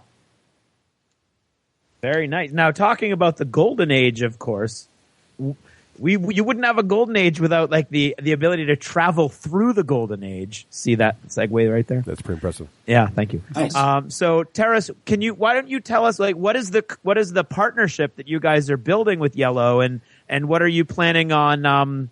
Like what plans of yours are they coming in to be a part of? Sure. We, as you know, we create. We do our Gen Con tour, of course, but during our Gen Con tour, we always make sure we have some sort of elite gamer package. And this year, we've expanded Geek Nation Tour's Gen Con tour hugely, so we're going to have someone with us every night. But iello's going to be actually with us that first day, that Wednesday, that we normally have an exclusive gaming session with one company. And this year's Gen Con tour, as you know, is kaiju games, so big monster games. Right. That's exactly. Thank you. Boy, if only iello made a good kaiju game. I'm trying to think of one they have. That's right. Catalog. And so I approached iello last Gen Con because I knew what theme I wanted to run this year, and they were wanted to hop on with us. So we're happy to have them. They'll be coming down and talking about their games, teaching us a little bit of the game, and we'll be playing King of Tokyo and King of New York on that Wednesday morning. Now, of course, we have seen pictures of giant components. Are you going to be able to leverage some of those giant components for your big dinner? We're looking at the logistics of such thing. Isn't that right, Keith? That is correct. We can't do the giant King of Tokyo. That's just too hard to move around. We tried moving it around even within the halls. And it's logistically a little too much. But I think pretty giant. Yeah, but we're working on our giant-sized King of New York, which is much smaller comparatively, but still a good giant-sized version. And I think we'll be able to make that work. We're just not quite to the point where we commit yet. We're still waiting to find out our rooms and all the other stuff from the Gen Con people. But it is my hope that we can do that and then also have maybe a few extra special things for the Geek Nation crowd. Well, very that would cool. be cool. And King of New York is a damn fine game, Teras. It is a really good game. Yes, awesome. yes. It's a blast. Yeah, I'm looking forward to that. I'm kind of saving myself. I've heard that about you Canadians. See that? See, Puritan. I think that I'm going to join in with being shocked and amazed at King of New York at that time because I've heard really good things about it, but I wanna be in with the excitement of learning it for the first time. We play King of Tokyo constantly here, so we know the game quite well. So, and then of course at the welcome dinner, you guys are going to be there. The Nerd Herders are going to be there. And whoa! What? Oh, sorry. What? Say what? Nerd Herders thing? No. Sorry. No. Oh, sorry. So last year we went up in class, and this year, what's the deal? We went down in class. Oh, okay. All right. I just needed to hear you say that. Okay, move along. And Yellow is going to be there with us too. Very nice. That's back up in class again. Okay. Yes, that's right. See, I take away and then I classing up the joint. That's right. Nice. That's right. You're like God that way. I hear he does the same thing. That's right. I try to be as godly as possible. Whoa. He does it there, Teras. And so it's going to be. We're very excited about the partnership. We're looking forward to the whole thing. That day is always frantic. That Wednesday is always so much fun. We go from playing early in the morning and then the afternoon, we get a break in the afternoon, hang out with the Kentucky Fried Gamer guys, and then have our welcome dinner at night. So that's our first day, basically, the first full day. Right. Very cool. Do you have any other any other highlights for this Gen Con? Oh yeah, we've got tons of things lined up. Every night we're going to have a guest, like I was saying, and it's going to be a tremendous thing. We're very excited. We've made it bigger and better. We're having private, like what happened last year is we would all as a group go out and then game after dinner. Right. And people said, well, we get together for dinner anyway. So what I'm going to do is I've included dinners all the way through and gaming all the way through. So we have private. We'll have a bar to ourselves. We'll have a private area. Yeah, I'm trying to make it as exclusive as possible. So we'll have the bar is going to be there. We'll have a private area to game. We'll have. No need to game with those stinking peasants. Am I know that's exactly. Yeah, so it'll be a lot of fun, and we're going to invite a whole bunch of people. So we might even invite a peasant or two. It depends on how. Of course, as long as they're well behaved and you can tell them to leave. That's right. That sounds awesome. That's crazy. Yeah. So it is going to be great. It's going to be. So you're gonna have a bartender like just for you guys. So you'll walk in and they'll go Teras. It'll be like cheers. That's right. That's right. That's what I'm going to try to do. I have to pay him a couple extra dollars. Well, I mean, I would hope that everybody's going to tip him a couple extra if he's going to be yelling out your name. Right. That's right. That sounds awesome. Great. Yeah, it's going to be great. And go ahead. Continue. No, please continue. Just there's a couple nights that we are still planning, and we've got a couple contacts that we're working out for one of the nights in particular. But yeah, it's going to be monumentous. It's going to be huge compared to nice. Very cool. Last year. Okay, now what about Yellow, Keith? Do you guys have any big plans for Gen Con? We'll always have new releases. We got kind of crushed last Gen Con. I remember that, with King of New York, and it didn't make the boat in time, and so we had to air freight over, and we couldn't air freight in enough. So I think we'll be a little bit more cautious, but we've got some great reissue titles that we're hoping to make in time. As I said, our newest catalog has 17 new ones, and that's before we do our mid-year catalog. So by Gen Con, we probably will have in that neighborhood of 12 new games released. So a lot of people will be coming out to check out the new stuff, and we'll probably have a few specials tied around whatever is just then releasing. Now, I don't want to ruin any surprises, but are any of your other games getting the big treatment? If you mean big treatment like a King of Tokyo style, nothing in this first go-round. Okay, gotcha. So we may have something by Christmas, but it's still so far under wraps that I don't know the full details. So gotcha. So very cool. So Keith, Let me ask you this, because being in marketing, you have to make elevator pitches all the time and explain things. And I had two questions for you, because I always think this is funny, and especially since you guys have such a crazy cool catalog of such a wide variety of titles. Which, when you're in the elevator and someone asks you, which game do you love describing the most? It's just the most fun to sort of because it's such a crazy theme to describe to someone. It depends on who we're with. I always like to lead with King of Tokyo, because I know no matter who plays that will be a success. But the game you mentioned before is probably my favorite to play, which is Fun Farm. Squeezy foam animal, pretty hard to go wrong with that. So exactly. Even if they don't get how you play it, they're intrigued, and I know I'll see them again if just by enticing them with farm animals made out of foam. Now, is there a game that's particularly hard to describe, and you just got to play it because it's really hard to explain in terms of wacky theme or just interesting ways you play? Steam Park, I think, for me, is the best game we have that is hard to describe. It is made up of 6 core mechanics, and so trying to do that in an elevator pitch is pretty tough. So we usually just sell them on the theme of the game, and then ask them to come by and try it. Right. And what is the theme of the game? You're a steam park operator. That is, you create amusement rides for robots who have been working hard in the mines all day, and you're trying to create the most money creating rides that they love to go on. Oh, those wacky robots. Yep. So I know you got some new hotness coming at Gen Con you probably can't tell us about right now, but what's the hotness right now? What's the yellow hotness I should be buying off the store shelves as we speak?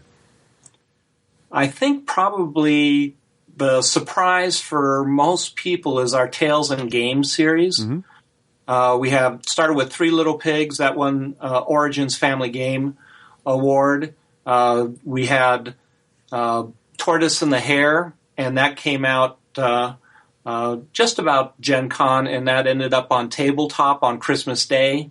And we'll be, in another couple weeks, we'll be launching the 4th one, which is the Grasshopper and the Ant. So they're all based on fairly well-known fables. Gameplay is completely different and tied to the storyline and packaged in these adorable book style packages. So great components and surprisingly good gameplay. People look at it as kids or family, but we're getting a lot of good feedback from gamers as well. Nice. And if folks want to catch up with you at Yellow at various conventions, I know you go to Gen Con and you go to a bunch of others. What are the conventions you're going to be in the near future? In the near future, we're going to be at New York Toy Fair, which is just over a week. Yep. And then after that, we'll be at Gamma, and you can stop by and say hi. I've got a small presence at PAX East. Oh, nice. And we'll be at the usual ones throughout. We'll be at Origins, we'll be at Astra, we'll be at Gen Con, of course, and if you work with any distributors out there, we'll be at pretty much every distributor's open house. Very, very cool. Busy. Great stuff. Yep. So I also have to ask, because I love your guys' artwork. And this one box top, I'm looking at it now on your website, and I'm looking at this one box top, Night of the Grand Octopus. Oh, yeah. So a lot of Easter eggs in that, I hear. Yeah, so what's the scoop on that game? I'm looking at little evil dudes and a giant octopus guy. It looks kind of like cute little cultist. Yeah, it's like a cute mind flare or something on the front of the box there. What's that about? It is, we don't use the actual word Cthulhu on there, but there is some decidedly Cthulhu-influenced artwork there. Right. But you're playing cultists who are trying to gather ingredients to cast the spell that summons the Great One. And so you're all fighting within the, I'll say Miskatonic University, but we don't really say that. You're fighting within the famed school to grab the ingredients, and only certain people can grab them before they're all gone. And so there's a little bit of fighting and a little bit of negotiation, and I think the negotiation part is really kind of the fun part. whether you end up staying true to your negotiations or whether you end up doing a little backstabbing along the way. Very cool. That sounds really fun. We'll take a look. We like backstabbing. I like backstabbing. Yes, betrayal is my middle name, I'm pretty sure. So, awesome stuff. Well, Craig, you got any more questions for Keith? It's been a lot of fun. I'm really enjoying this. No, I think I'm very excited to have you guys be a part of the Geek Nation Tours experience for Gen Con. That's going to be a blast. I can't wait to play some of these games that first night. I know. And Giant King of New York or Tokyo, maybe one of those ones. Yes. New York, yeah, New York, the cooler one. The cooler. They're both cool, but let's face it. Well, New York has tanks. New York, I mean, tanks, tanks, exactly. Tanks. Army men, right. Well, Keith, thank you for so much taking the time out of your busy schedule to join us today. We really, really appreciate it, and I cannot wait to see you in person and all the great yellow products at Gen Con. Thanks so much. Oh, thank you guys for having me. I appreciate it, and looking forward to being part of the Geek Nation. It's going to be very cool. Thanks, Keith. That's awesome. Thank you. This is Total Fangirl. Regular Jane most days, total fangirl when the moment strikes. Han shot first. Starbuck is a guy. And Lestat, now there's a vampire.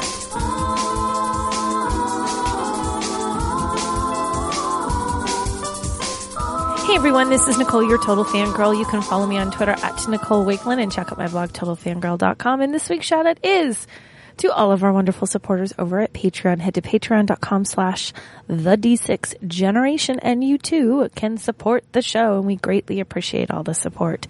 So we've been trapped inside in New England because it is Hoth here right now. There's snow that is so high that you cannot see SUVs over the snowbanks because the snowbanks are taller than the great big cars.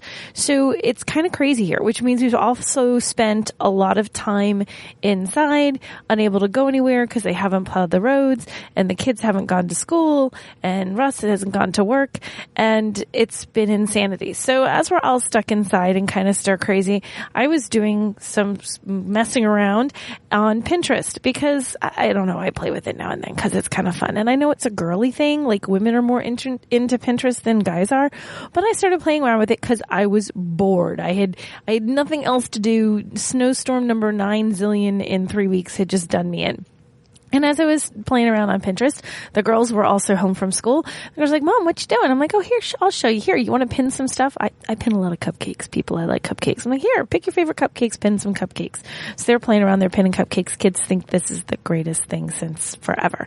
So then they decided they're going to start their own Pinterest boards. And they're adorable. Like, they've got they're tween girls, right? So they've got tween girl stuff. Like, there's one it's cute baby animals, and there's My Little Pony, and there's My Little Pony villains, and then there's cute animals, and then there's little hairstyles. And one has a board dedicated just to cute hedgehogs. I never knew how cute hedgehogs were, but now I do. Hedgehogs are adorable. So we're pinning all this stuff, and then days go by and they're pinning stuff, and I'm like, oh, Rose, I love that little picture of this, and oh, kid, I love that picture of that. Oh, Mom, I pinned your picture of your cupcake. Like, we're having a fun time pinning all this. And so we're doing our girly thing and paying with Pinterest, and then all of a sudden Russ realizes that everybody's playing around on this Pinterest thing except for him. Like, he's left out. He is not part of the club. So he's like, well, I think I'm gonna check this out just because you girls are using it, so I'll check it out. I said, okay. So he checks out Pinterest and he gets an account. He's like, I don't get it. How's this work? How's that work? For the first time ever, I'm showing him how something works online because he's normally Mr. IT guy, but he has never played with Pinterest. So he starts playing around, and he's like, oh, I'll give it a go. And of course I follow him because, he is my husband and stuff, and you should support your spouse. So I follow him, and now my feed is full of cute little animals, cupcakes, and miniatures. He finds all this miniature wargaming stuff, and he's pinning it. Hey, what do you think of this, honey? Oh, well, it's okay. I'll use it. But then I look over and he's pinning more pins, and the girls are looking at stuff. And I have to say, I feel somehow kind of like I won here because I was using Pinterest because part of it is for work that I needed to use it. Then my kids started using it for kicks and giggles and it's fun. And then I sucked in my husband into it as well. So for all of the things that Russ has sucked me into playing, into doing over the years, I finally sucked him into one of my things because of me and the girls. So now the whole family is on Pinterest. So we've got cupcakes and we've got girly stuff and we've got gamer stuff. We've got all this Pinterest stuff. So you guys know, I mean, it's Nicole Wakeland and Russ Wakeland. If you want to see what we're up to, you can check it out. It's kind of fun. But I take it as a win for finally getting Russ into one of my things.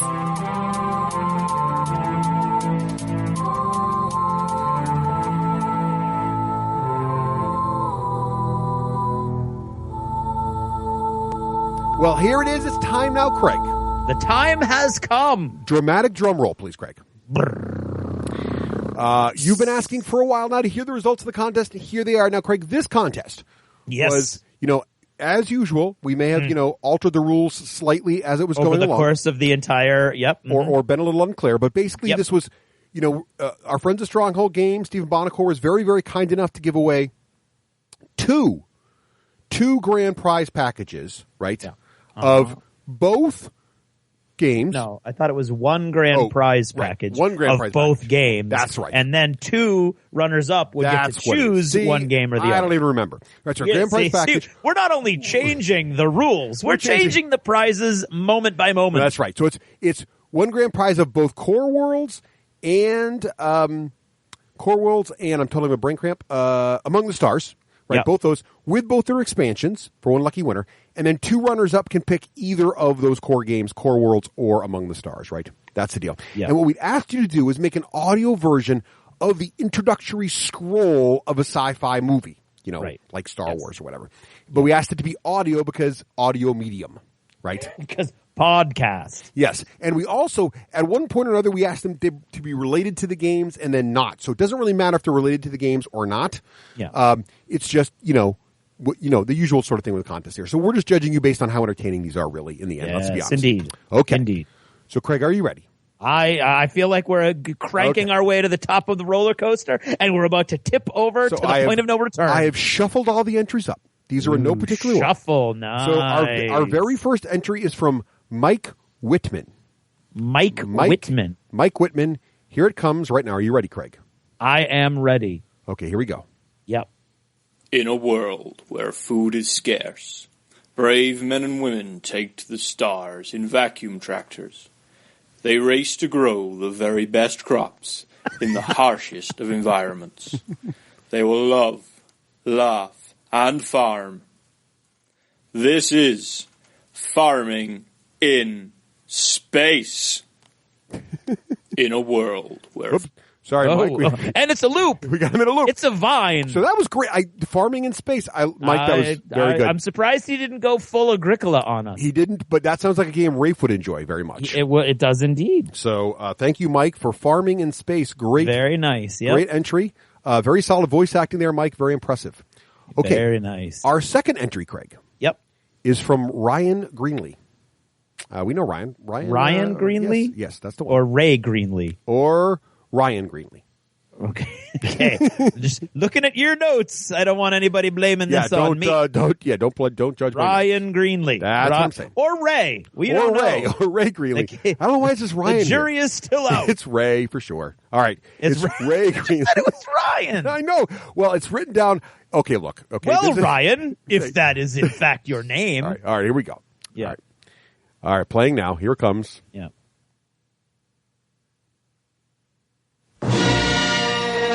Ooh.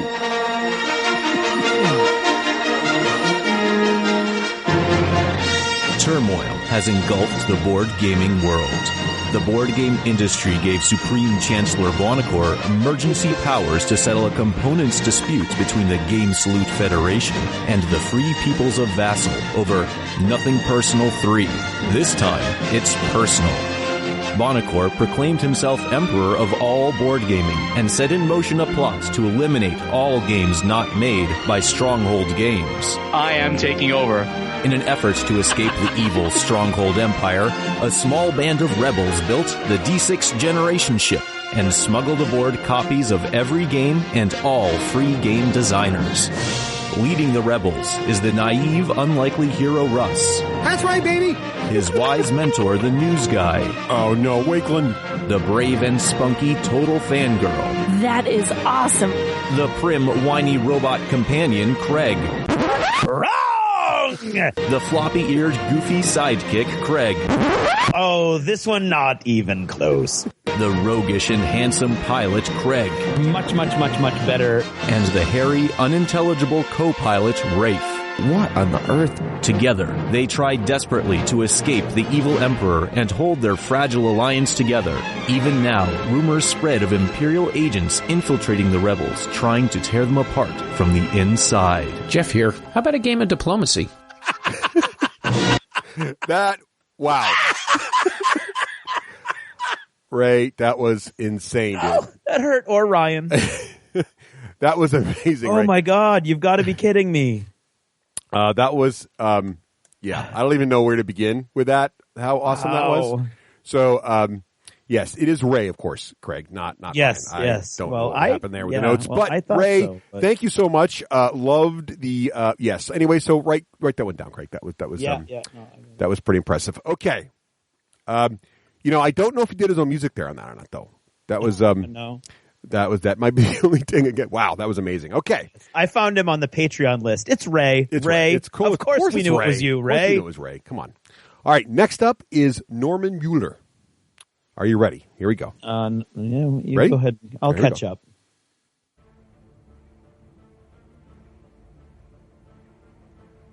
From the makers of Raiders of the Lost Haiku and a codpiece named Desire comes an epic galaxy-spanning tale Sir, I have something on the sensors.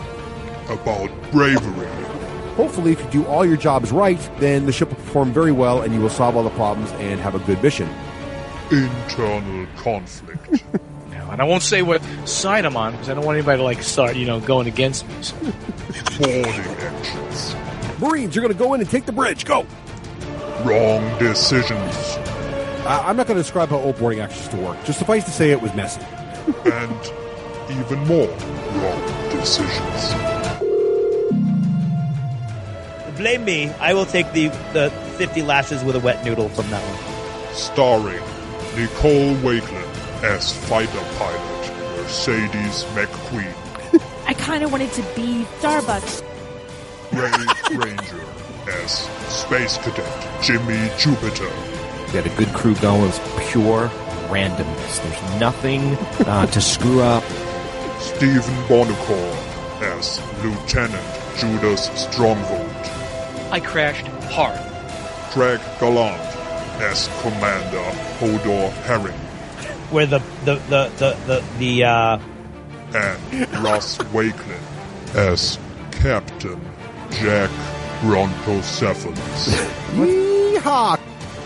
in Earth's struggle against the core world, we have the fragment of a transmission coming in now. where massive fleets clash everywhere in the galaxy, I love space combat that doesn't burn my brain. and unknown danger lurks in every shadow. It's seeping into our dimension, and it's coming from an alien source, and it's affecting your mind. One single ship could make all the difference. Now we're going to do this right. If it just had a better crew. We're going to try to keep our front shield from the enemy, and we're going to try to get within 3 sectors of the crystal detector beam it, and that's our plan. Make sure we get a lock on that crystal sensor guy. I still don't have that button on my chair. Coming this summer to a theater near you. Among the Stars. Wow. What are the chances that two geniuses out there would have the same general idea? Well, those are both amazing. That was crazy. Now, they're both ridiculously long also. That's right. That was one of the concerns, because I think at one point we said there was a time limit, and at one point we said there was not. And both of these came in before we said there was a time limit. So there is no time limit. So we will not hold that against anyone. But then everybody, then it's going to be torches and pitchforks. I know. Well, anyway, those are both very good. So we've had 3 great entries. Mike, Ray, and now Norman's entries, all fantastic. Yeah. So now, undeniably, up next, yep, we have Craig Langford's entry. Are you ready? Yes. Craig Langford. Here we go. Coming this fall, the crew of the Enterprise faces their biggest threat yet, one which may destroy the very fabric of reality. Captain, incoming message. Recommend we avoid contact. On screen. Hailing frequencies open, sir. This is Captain Jean-Luc Picard of the USS Enterprise. Hello. Would you mind identifying what you are? Amalgamated Association of Morons. Local 6 and 7/8. Red alert. Battle stations. Can Data solve the mystery of the stooge in time? I'm trying to think, but nothing happens. Are you able to cease thinking on command? Certainly. There appears to be a command path discontinuity. Most unusual. Oh, right, guy. Let's try broadening the bandwidth. Unless we narrow the parameters of the search, it would be almost impossible for the computer to identify the pattern with any accuracy. I busted him up. Has the Federation reached their breaking point? We've made too many compromises already. Too many retreats. They invade our space, and we fall back. They assimilate entire worlds, and we fall back. Not again. The line must be drawn here. This far, no farther. And I will make them pay for what they've done. If it should become necessary to fight, could you arrange to find me some rocks to throw at them? I'm waiting, you. Get off my bridge. Oh, a coward, huh? I am going to kill him with my bare hands. I will take him by the throat and rip out his esophagus. I'll knock your brains out of your head, Annie. You see? They are insane. Will the crew be able to survive? Tune in next fall to find out.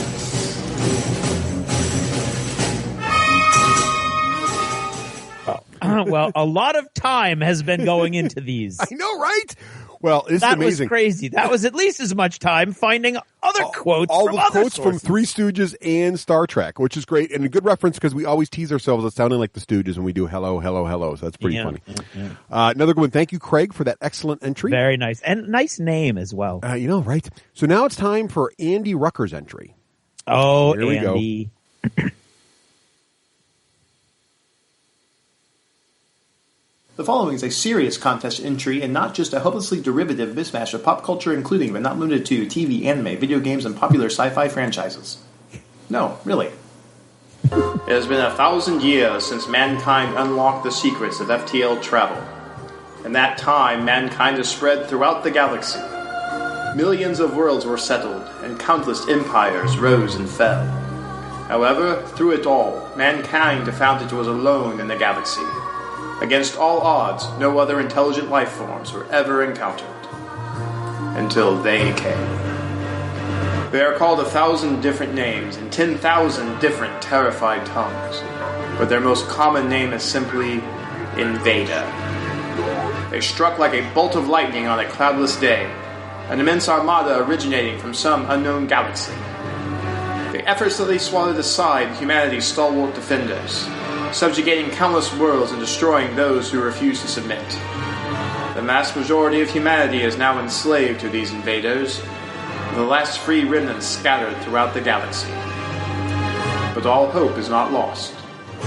Those scattered remnants are now organizing, learning how to fight back against the dreaded invaders. Year by year, day by day, minute by minute, their struggle gains momentum. They call themselves the Liberators, and they are now engaged in desperate running battles with the invaders on 100 different fronts. They fight with determination, for they know that they fight for the freedom and liberty of all humanity. This is the story of their war.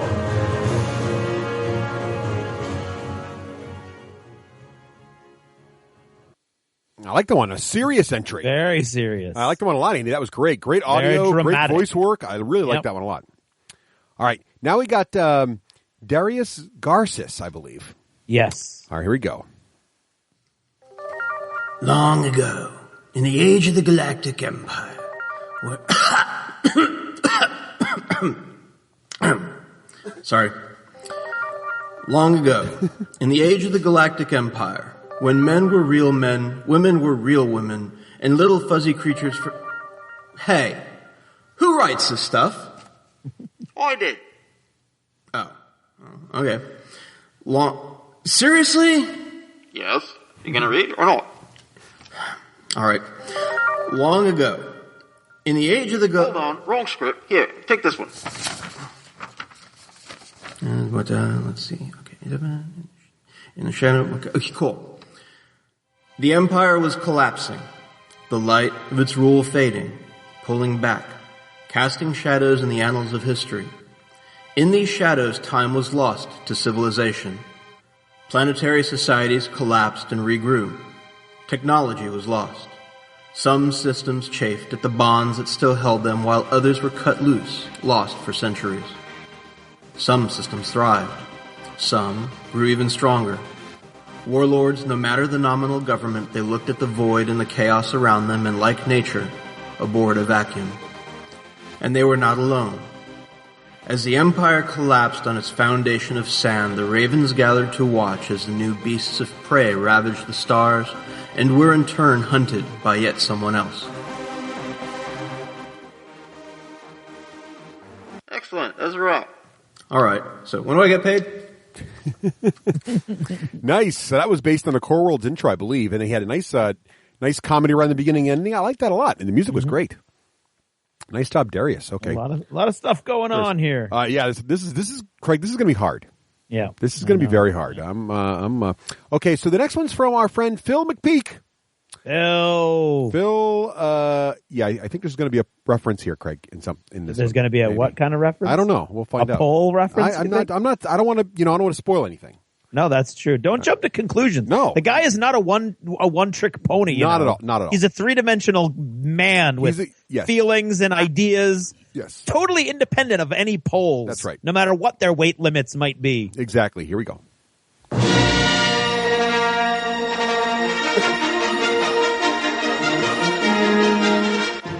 A long, long time ago in a galaxy far away, a game of Twilight Imperium was started. And I mean a long, long time ago. Too much has happened for me to fill you in, but suffice to say, this is the important, crucial twist to the plot. The young trainee dancer Luke Skywalker has just been defeated in a dance-off by the evil Darth Vader, just as his former mentor Obi-Wan Kenobi was before him. I'll never join you! If you only knew the power of the dark side. Obi-Wan never told you what happened to the pole. He told me enough! He told me you broke it. No. Jabba the Hutt broke it.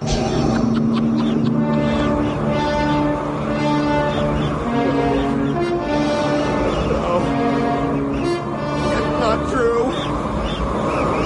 That's impossible. Search your feelings. You know it to be true. You can picture it, can't you? Jabba sliding up and down the pole wearing the gold bikini.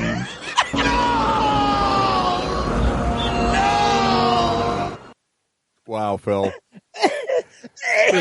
Phil has taken the pole joke to new heights. I'm going with heights on that. Okay, Greg? Okay. It doesn't matter if you're a one-trick pony if it's a really good trick. It really doesn't. Thank you, Phil, for the great poll Oh, God, entry. Phil. You almost killed me. Wow. All right. How many years has it been on the poll joke now, Craig? Oh, It's still going strong. I have a T-shirt. I can see it from here. It's in a prominent position of respect in the pub. That's right. But I can't read it from here. All right. I don't know Especially not through my tears. I'm not even sure how to pick these anymore. These are amazing. Okay, now Melissa Matos has an entry for us here, Craig. Are you ready? There you go. Give me a moment. Are you okay there? Compose yourself, sir. Are you ready? Yeah. All right, here we go. Yes, I am. Melissa's entry. Here we go. I will tell it to you as it was told to me. Once, all our races dwelt together. The ethereal Centauri, the sturdy Orias, and the crafty Terrans. They built an empire, together, on the core worlds of the galaxy, each race offering their strengths to help the others. But that was centuries ago, before the collapse, before the catalyst. They were so blind then, hailing the catalyst as their savior, the answer to everything. Its influence spread through the empire like a poison, convincing each race that they could live independent of the others. The ensuing wars tore the empire apart. So we abandoned the core worlds, the empire, and tried to find safety on the outer rim. The Centauri shut themselves away in their Stark space stations. The Orias shot anything that approached their outpost. The Terrans, well, it is not polite to speak of the departed. One by one, they all fell into ruin. All is silent now, out here among the stars. We may be the only ones left. Who are we? A small group of rebels from each race landed here. They were not welcome anywhere else. None were willing to desert their off-worlder friends. They founded our small colony. We don't have much, true, but we have a home, together. Who are we? We are the Three Bloods, mongrels, the impure. That's what the others called us. But that is not who we are. We are the faithful. We are trueborn. We are the ones who survived. And we are the ones who will take back the Empire.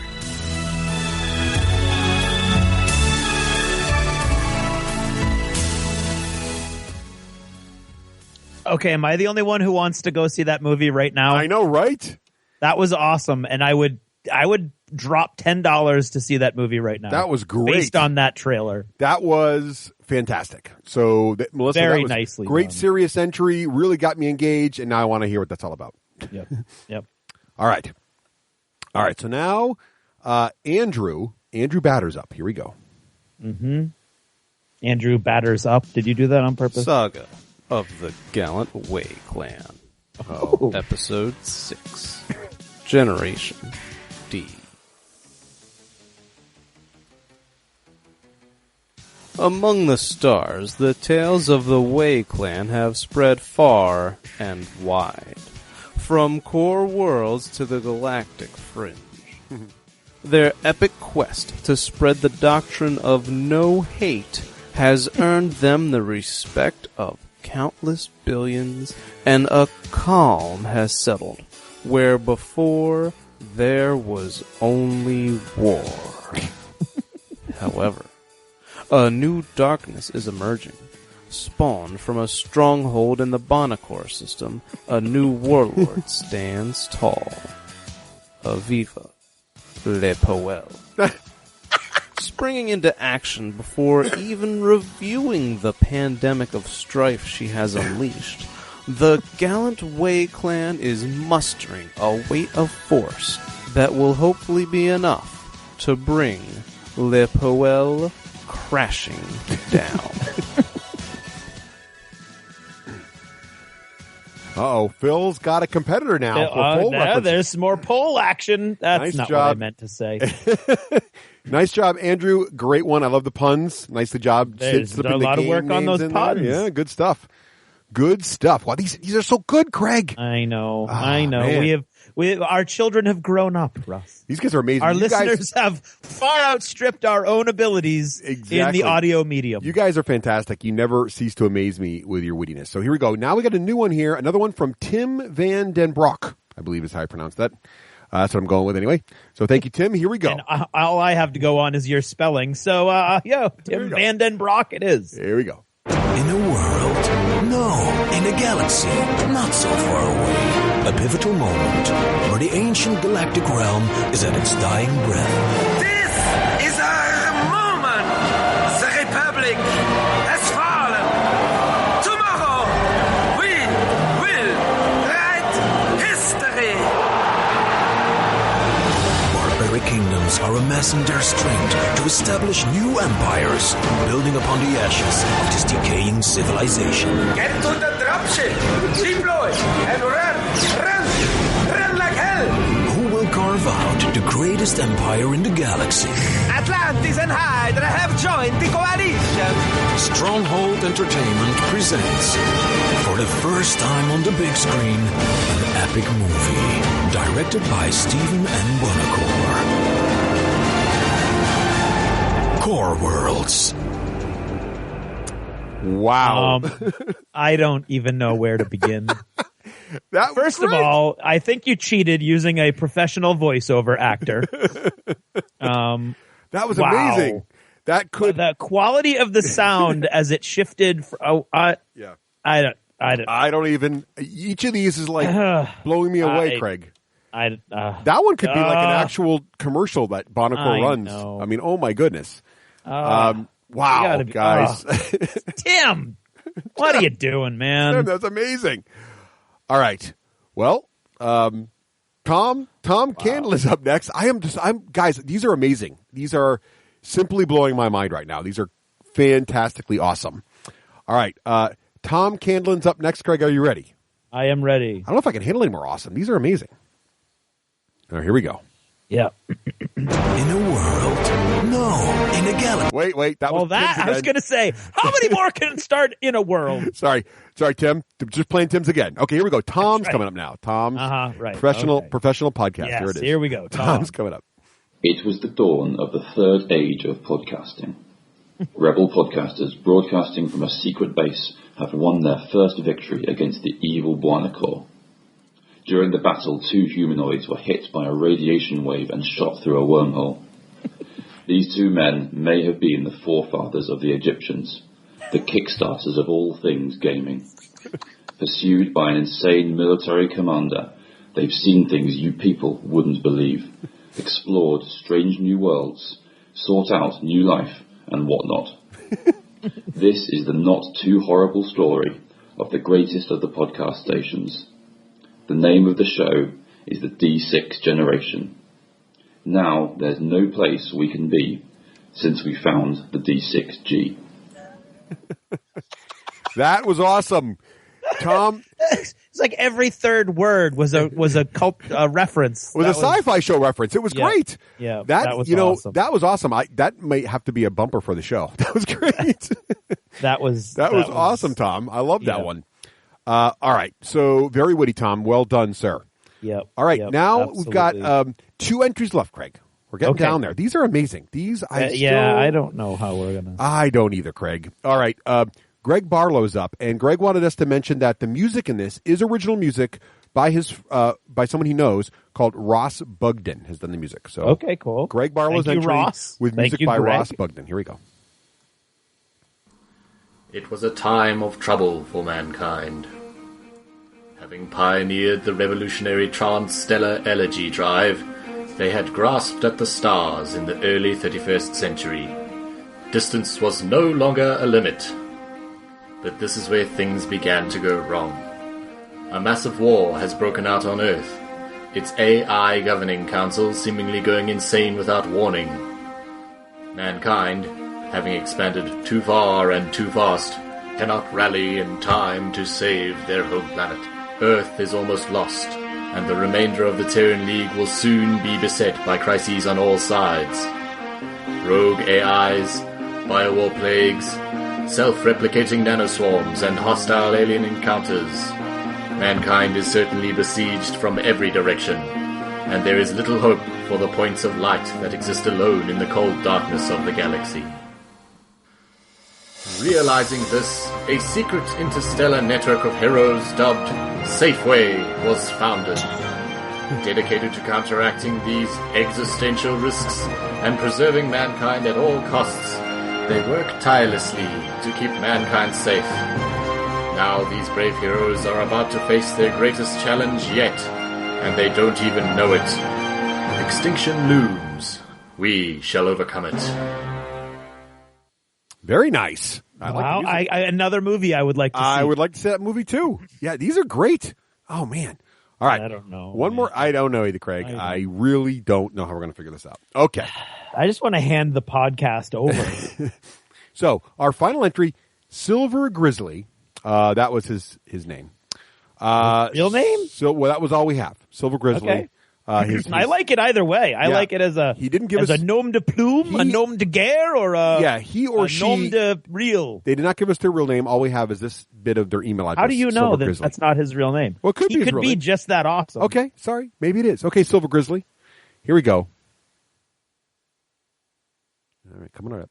Here We're we all go. waiting. Yeah, I know. Bated breath. In a war-ravaged galaxy, far away among the stars, a half-hearted peace has been struck. The enemy of my enemy makes for strange bedfellows. The newfound friendship has been used to create large space stations and broker peace and good nature towards each other. Each race vies for the best position and the greatest space station. But will all this be enough to protect them from the imminent threat, or will they fall back into old habits? Nice, Silver Grizzly. So that was the sort of the background fluff for Among the Stars. Yep. Also a movie I would like to see. Yes. So, Craig, Steven's got to start branching out and getting some Hollywood action he's involved. He's got some good background stuff. So, okay, so Craig, so no pressure. We just got to pick a winner and two runners up from all these amazing, jaw-droppingly awesome entries here. I don't know, man. So Craig, why don't we each pick a favorite? Mm-hmm. If we happen to pick, why don't we each pick a first favorite and a second favorite? How's that? Okay. If we pick the same first favorite, whichever one we pick is the same, that's the overall winner. Mm-hmm. And the other two will then be the runners up. Now, here's a theory. Yeah. Or a question for you. Yeah. That I know many people are probably thinking. If two are very similar and very good, do they both, get included there, or do you take the best of those and then go to other categories or philosophies of entry? I don't know what you do. I'm going to pick two based on I'll explain it when I do it. So so Craig, you want me to go first and pick one, and then you can pick one? Yeah, I'm going to take the coward's way out. I'm going to go first. I'm going to write them down though. Why don't you mark the ones you want? I have them written down. I just don't quite know what order to put them in yet. Right. Actually, I have 4 written down, which I know is not going to work. But. Okay. So my first entry, my first pick, is actually for Tim Van Den Broek's entry. Okay. Yes, it could have been a real trailer for Core Worlds or it was so I'm going with it because it was the serious one. We had a couple serious entries, but Tim just really brought it all home with great audio and great voice work, clearly a lot of effort. So I'm picking Tim's as one of my top 2 favorites. Okay. So you must pick one. Yeah. Okay. Now I must pick one. I'm going to pick Norman Mueller's. Good choice. With all the D6G quotes that he pulled from all over the place. And the making us the crew of the spaceship. I'm going to say that with all of that work and make just because I'm an egomaniac. Well, and Norman's is right there for me for my second choice here. Was that your second choice? Well, it's on the edge. It was between Norman and Ray, and I went with Ray for my second choice. Mm-hmm. So for the same thing. So I chose a serious one with Tim's, and I'm choosing sort of a campy fun one with Ray's entry. So my second favorite entry. Here's an interesting conundrum because my second choice for my top 2 was Ray. Oh, there we go. So that confluence, I believe, due to long D6G tradition, gives Ray the win, the top spot. So there it is. So that sounds like to me then our grand prize winner is Ray Greenlee. Congratulations, Ray, for his awesome sci-fi entry there, with Star Wars entry with us.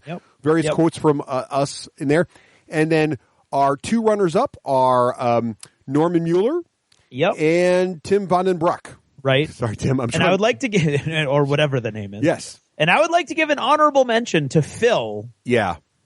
who really was like was my third pick. You know what, Craig, though? But we didn't get there. I think these entries are so good. Here's the deal, folks. If you send in everybody who entered, send in your address, and I will send out to you a D6G patch for everybody who entered. At the very least. At the very least. These entries were amazing.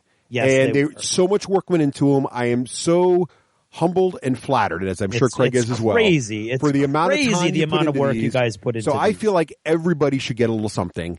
Yeah. So we're going to give patches out to everyone. If you respond, send your email to contest@d6generation.com. Send it from the same email address you submitted your entry with, and we will send out those patches to you. And, of course, our grand prize winner, Ray, will get the whole deal. And Norman and Tim, when you send your emails, let us know whether you want Core Worlds or Among the Stars, and we'll make sure Mr. Bonacore sends those out to you. Yeah. Sound good? Thanks again, everybody. Those were fantastic. Thank you so much. We really appreciate it. They were a joy to listen to, humbling to think about how much time and effort you put into those, and torturous to try to pick from them. Awesome. All right. Thank you, everybody. This is the D6 Generation Podcast. More fun than Merchant of Venus. Wait, what? Who writes this? That's impossible. Hey, you know what that sound is? That's the sound of the War Store. Vic the Viking on his way. Viking. Indeed he do, and I just love the War Store. You know, the thing about the War Store is fantastic service, fantastic prices, bringing the award to your door since 1999. That means we're 6 years into the second decade, which means we really can't say bring the war to your door for a decade or more anymore. That's exactly right. So check them out. You know, the thing about it is it's awesome is just that if you need a miniature for any miniature war game, you will find it at the War Store. Classics, old stuff, the new hotness, the latest Infinity, the latest Privateer Press, Games Workshop, you name it. They've got it all there at the War Store. And the lesser-known games, too. Any miniature war game that's out there, they've got it in stock. Great prices, great service. Greatest service on the net. These guys are just consummate professionals. They want you to walk away feeling like you were special, like you got taken care of, like they really cared about you, like you're not just a number that's processing through their computer programs, that some human being is really involved with the process. And it works. I go back to them time and time again just because I get that feeling that they know who I am and they take care of me. Exactly right. So check them all out at thewarstore.com.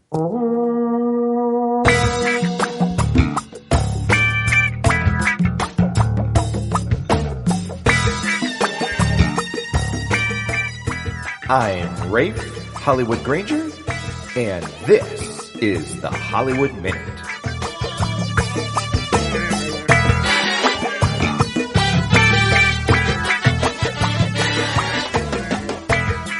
Welcome to another edition and rendition of the Hollywood Minute.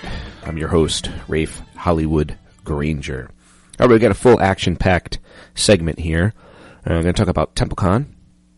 And before I do that, if you want to follow me, you can follow me on the D6G Hollywood on Twitter.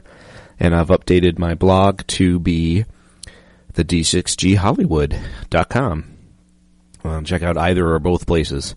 As is per usual, more active on Twitter. Let's see. TempleCon. It was a different kind of con for me this time, actually. My buddy Doc, as you know, purveyor and owner of Doc's Discount Games, and he started us up to join a War Machine team tournament to be held at TempleCon, and he and I signed up, and then we needed a third, so Dave Farr of the Nerd Herders jumped on board, and I just had an absolute blast getting ready for the team tournament. Gave me a good reason to bust out my miniatures, to get painting again.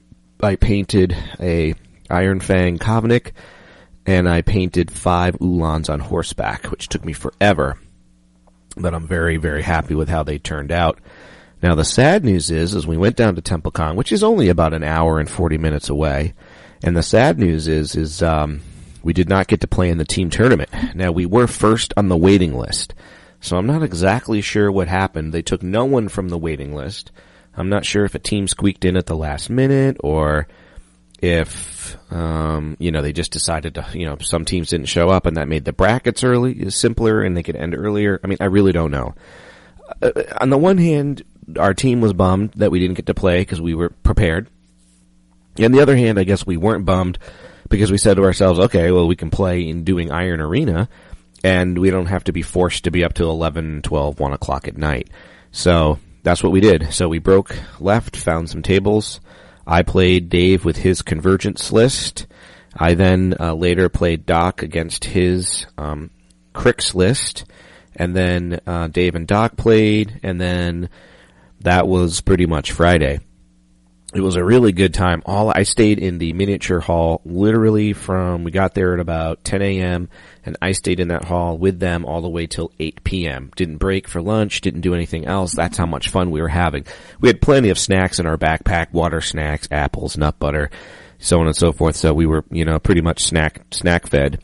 8 o'clock, we were famished. We went out to TGI Fridays. We had a blast there, had a drink. That took us to about 10. We're all pretty tired from being up the night before, so we went back to the hotel, had some fun, chatted about games, what we're going to do tomorrow, and then went to sleep.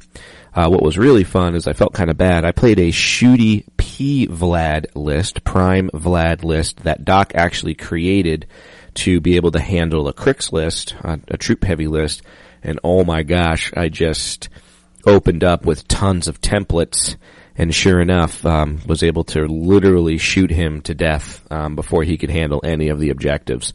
So that was just super fun. It's always fun to win, but I didn't create the list. Doc did, but it sure was fun to execute. The next day, I wanted to try a butcher list, and I tried my butcher list against Convergence, and I didn't have any fun. It wasn't because of Doc, it wasn't because I lost. The butcher, I either don't use him right or don't see what the fun is. I literally just hung around with the butcher, waiting to pop his feet, and the way I felt, it was like, oh, big whoop, I get an extra die. Again, maybe my list wasn't maximized to just really whip the cheese out and be able to enjoy that extra die. Maybe I just like Vlad and his combos. I don't know. I mean, I was pretty proud of myself for trying a new list. I tried the new list twice. It did make me want to, over lunch, try to figure out, how to make a better butcher list. But that all being said, I just, I don't know. I was just not into the butcher, at least the incarnation that I did. The next day went by pretty quick. That was Saturday, and we had fun playing another game of War Machine. Meanwhile, Ian and Christian and all the people, Rich Sinatra and a whole bunch of others from New Hampshire came down, Adam, and they all played in the board game room. I'm sure they had a blast. I didn't make it over there, but that was on purpose. I just was having so fun mini-gaming, and then our timings were off. Matt Alex came over one time with his brothers to go eat, but we were in the middle of a game, so on and so forth. So for me, it was a successful TempleCon. Oh, and then this happened too. So I learned that there was an over 40s tournament for Privateer Press. Oh my gosh, do I support this? If I didn't already have plans with Doc, we were playing D&D at 7. The tournament started at 7. I would have jumped in that tournament in a heartbeat. Although, of course, poor Doc, he wouldn't have had anything to do other than hang out with all my friends playing board games, but we had plans to play D&D 5th, which we did. We did a solo adventure. I was the GM. He was a player. He played an elven paladin, and oh man, we just had a blast. I ran him through the first mission of the Horde of the Dragon Queen.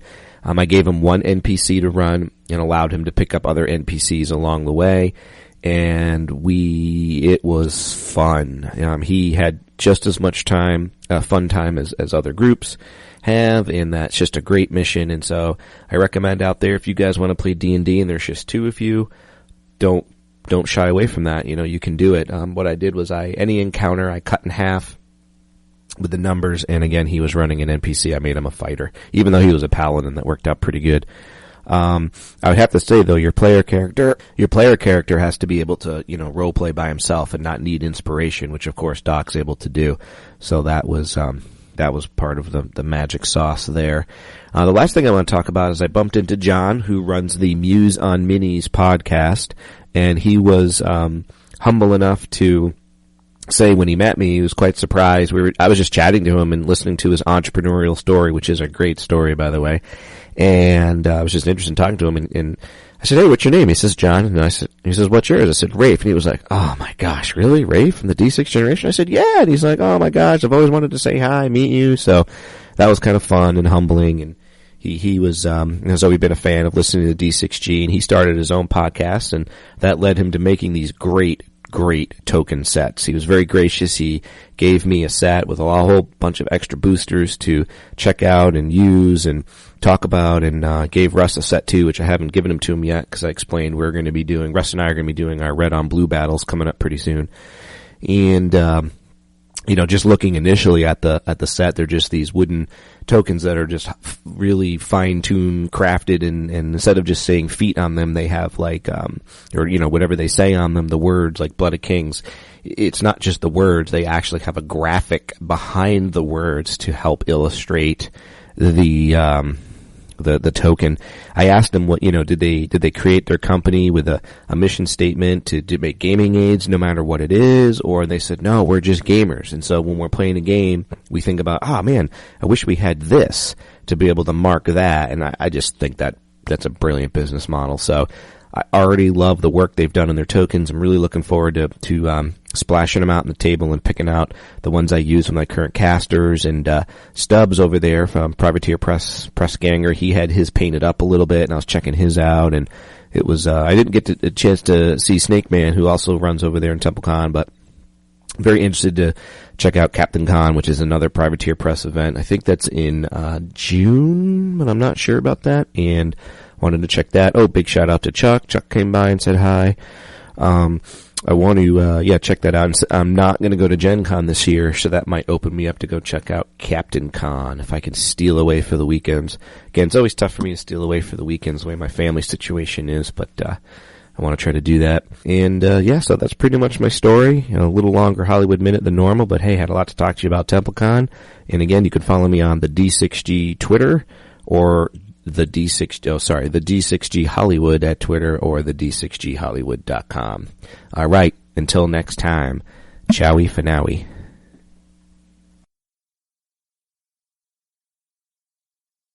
Oh yeah, I also wanted to mention, going on over to the D6GHollywood.com, I'm going to record something and post it there, a little Hollywood Minute bonus segment where I'm going to keep it secret. Just go check it out. Look for my Twitter feed when it posts live. It's something that I heard about another podcaster had done 2 years ago with comics, and it's something I've been dying to do, and I'm about to give it a whirl. We'll see how it turns out.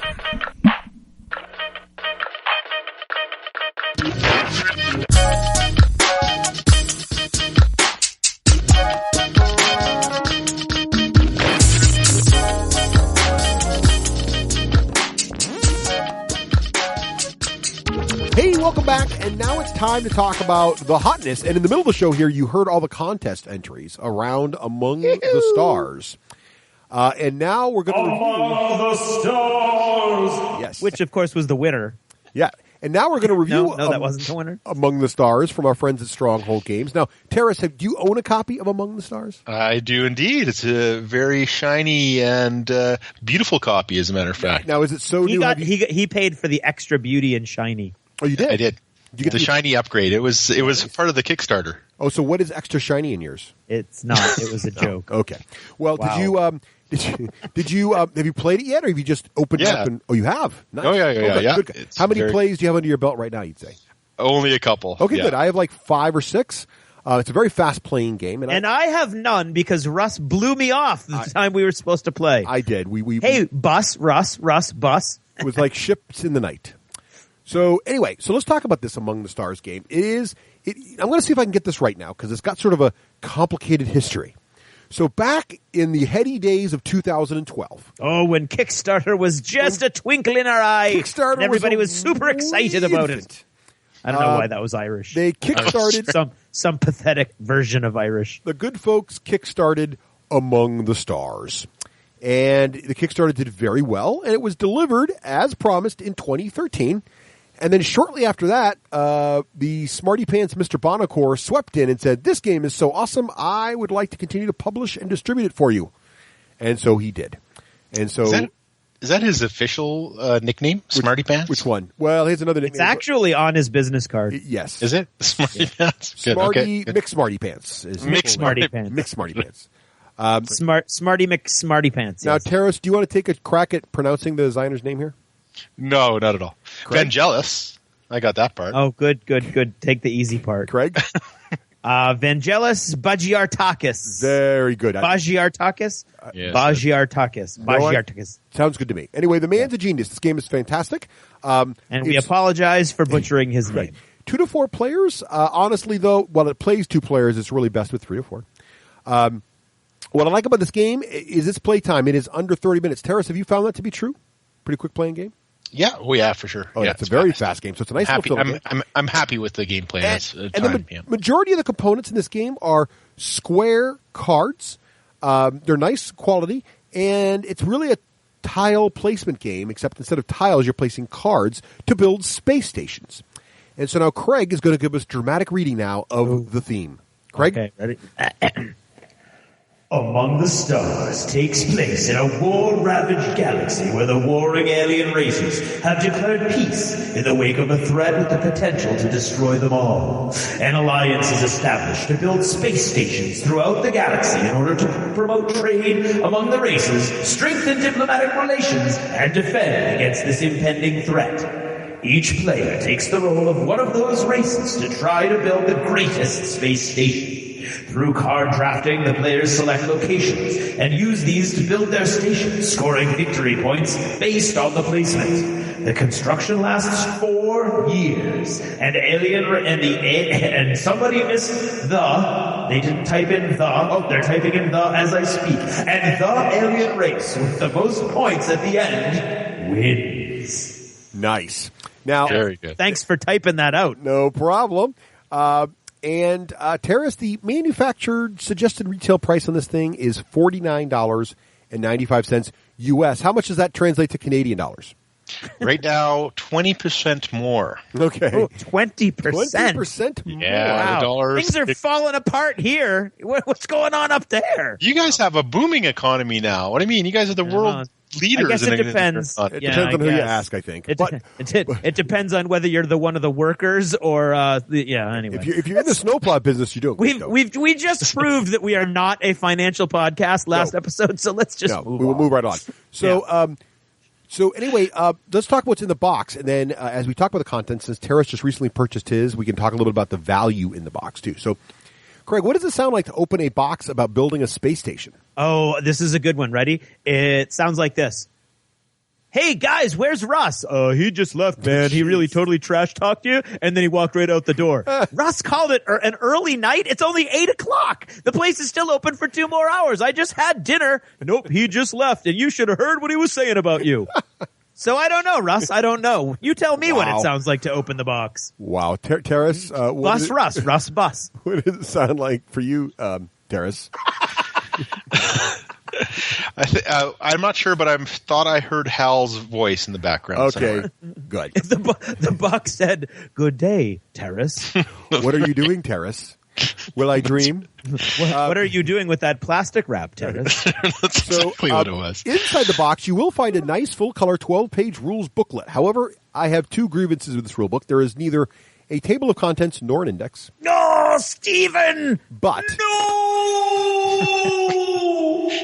to be fair, it's 12 pages long. To be fair, it's actually only On the 5. other hand, it is only 12 pages long. It's really only 5 pages long because the rest of the book is variants. Because the history part of the back. So it's really only 5 pages. Oh, really? of It's got actual fluff rules. and stuff, or history of the game? Yeah, right. You'd know that if that guy hadn't left the room early on. That's true. That's true.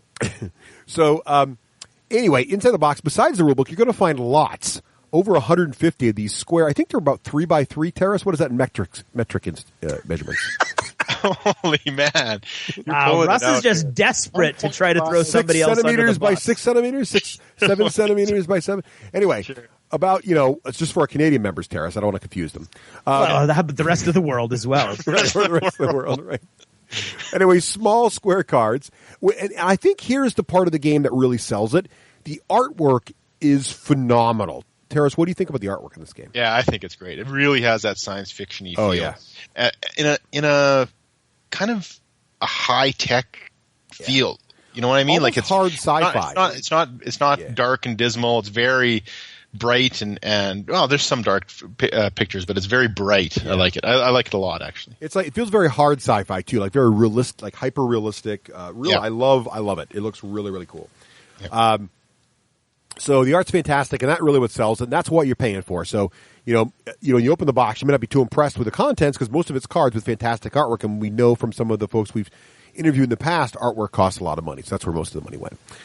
Also got a nice cardboard sideboard for tracking current victory points. That's a big part of the game. It's got many nice tokens in there, good quality. It's got some really kind of cool clear plastic energy cubes, which you use for tracking energy. We'll talk about that later. It's got a bunch of credit tokens for tracking your monies. And it's got a bunch of faction tiles also with specific race powers. Those are only used in the advanced game, so you can ignore them the first time out, but it does add a lot of flavor to the game. And then you also get a little deck of objective cards, which are also optional, but they add a little more tactical options to the game as well. So, Teras, what did you think about the value in the box for $50 for what comes in it? Well, yeah, I wonder how they make the decisions on how to put it in a certain size box, because I think that really affected me this time. It's quite a large box for what's in it, in my opinion. Everything's quality. Everything's beautiful. The art's beautiful. Everything's high quality stuff. I love the fact that they put the Ziplocs in the bag, just like that's a very, very classy touch. But I was kind of disappointed when I opened up the box because it's just such a large box, and I was actually kind of taken aback for how much that was in there. I think they would have done much, much better. I would have had a better deboxing if the board was foldable and the box was smaller. Actually, for me, smaller boxes are much better. Yep. Because I travel a lot. Oh yeah, good point. It's a great traveling game. Yeah. And if I'm going to bring this game for other people to play, and this would be a perfect game for that, for other, to even newbies, like just brand new lead-in game type of thing. I want to take the box with me because it's so nice to open the box in front of people, right? Yep. Instead of opening it up and it's in a Ziploc, right? I think the mistake they made was, if you look at what Sentinels of the Multiverse did, because their box is almost the identical size, right? And it's a pure card game. There's very few components in there except for a few tokens. Mm-hmm. But the way that game makes you feel good is it has a bunch of dividers in there, so you can divide the cards up by type. And the box if works you open this box up with foam in it that divided the cards up, because there are like 5 different decks you've got to manage before the game starts. And I find the baggies to be really hard to put the cards back into. So if I had sections of the box pre-divided up, I might feel better about A, the price, I feel like I get more in there, and B, it'd be much easier to organize. And if it came with enough dividers for all the pending expansions, there's already 2, and I'm sure there's more on the horizon, you could, in a box this size, you could easily have all the expansions that are really neatly divided. So either they should have included in the base game, or they should do like a lot of these other guys have done and make an expansion that basically holds all the cards with neat dividers, one or the other. Yeah, that's a brilliant idea. That would be, I mean, if I saw that, then I would have been like, oh, okay, perfect. That's all the decks go slide in right here and everything. That would have been perfect. But yeah, I think I was slightly disappointed because of the box size. I think it's overly big. Yeah, but I think if you look at the artwork, it's definitely, I think it's priced similarly to other card games of equal art quality and card count. But I just think the way they organize the box, Teras, I think you're right. It is a little disappointing when you first pop it open. Yeah. That said, though, how is the gameplay? So let's talk about that a little bit. So first you got to set this game up. And honestly, this game is actually really, really simple. The hardest part of the game is the setup, believe it or not. Okay. So what you want to do is there's a couple of game mode options. The first is the aggressive versus non-aggressive mode. You got to decide that early on because you're going to put certain cards in the big old location deck if there's an aggressive game happening. By default, it's a non-aggressive game. And I would say, screw that, go right to aggressive because it makes the game, it adds more player interaction, basically. Aggressive equals more player interaction is basically how it works. Teras, have you tried the aggressive mode at all? No, I haven't. I think with the family, I think it's good to start off a little bit less with my family. Good point. Good point. So, well, it's nice. I do like that you can start the game really simple with the least number of options and then add as you go, which is nice. Now, you got to sort your decks out. So hopefully you've done this the first time, but this is sort of the big pain in the butt with all these kind of deck games. You got to have a big pile of basic locations. You're going to have a big pile of special locations. Now, these are all cards with the same backs on them, but just special locations on the front have an S in the lower corner. So find all those, put them aside. Find your basic locations, which are locations without the S on them, put them aside. There's a bunch of double-sided, i.e. there's no backs on them, main reactor cards in each of the players' colors. So each player is going to start with one of those, so hand each one of those to each of the players. And then there's also a second deck of just reactor cards, and those are also double-sided with reactor icons on them, so you don't have to shuffle them into your location deck. Put that deck aside. And then there's another whole deck, and you can see why I want a deck divider set. There's another whole deck of conflict cards, which is for the aggressive mode. So if you're not going to use the aggressive game, you can just put those conflict cards aside. And then there's yet one more deck, which is the optional objective cards, which add additional objectives to the game, which could score you more victory points. You can leave those out of the basic game too, but again, it's one more set of cards, same size as everything else, that you got to keep separated. So you can either have these in a bunch of piles of little baggies in your box, or it would be lovely to have dividers. All right, so you do that. Now you're going to have to take the basic locations, and you're going to have to look through that deck and decide how many players there are in the game. So if there's a 3-player game, you're only going to include locations from the location deck, the basic location deck, that have 3s in the corner. If it's a 4-player game, you include all the 3s and all the 4s. So in a 4-player game, there's nothing to separate. You just grab all those guys. Also, you're going to shuffle in a random number of those special location. I mean, not a random number, a random set of those special location cards based on the number of players in the game. So, and the book tells you all of this too. So basically, you're going to build a location deck which consists of some number of basic locations, depending if it's 3 or 4 players, plus a random set of fixed number of special locations, which is also going to go in there as well. Now, is there anywhere in the game where like this sort of thing is laid out for you? This many players, you have all this, or this many, or do you have to like look through the? It's pretty rule book? clear, but it would be nice if there was a table. It's all in paragraphs. Oh, so there isn't a table. That's what I'm asking. No, there's no table. It does say it in the sentence, though. It says it in brackets how many cards per. But there's not like a quick graphic representation that would just quick look like, okay. There is not. That would be nice. Go ahead. I think that that it was the most difficult paragraph to read in the whole rules. It is, and I think that it's not well written in the sense that I'm like, what the heck? It took me like at least a couple times to kind of get it, and even then I was like, really? And this is one of the things that really bothers me about rule books, even short ones. Like if you look at the back of their rule book, right? Yeah. It's lovely. They have credits to people. They have acknowledgments to people. They have their big logo on the back. This is not where your acknowledgments and credits should go. This is where the handy quick reference should go, especially with all the very basics around game setup. So I can look at the back of the book and just go. Exactly. Because unless I play this game every day, I'm not going to remember that. Right. A lot of games fall down on that, too. Really do. Having a quick graphic representation of your game setup is huge. I think so, too. Especially when it's complex. Go ahead, Teras. Yeah, no, sorry, I interrupted you again. I mean, I agree with that completely, especially when there's probably not much to it. You know what I mean? Like, maybe they thought it was basic enough. I don't know. It's not that complicated. But you're right. You're going to forget if you don't play it all the time, right? All right. Yep. And then, so basically, once you've counted all these cards out, you shuffle them up into one big location deck. So that's easy enough. So when you start in the game, you just got a giant location deck. That's simple. It's just figuring out the right ratios of cards. It's the tricky bit.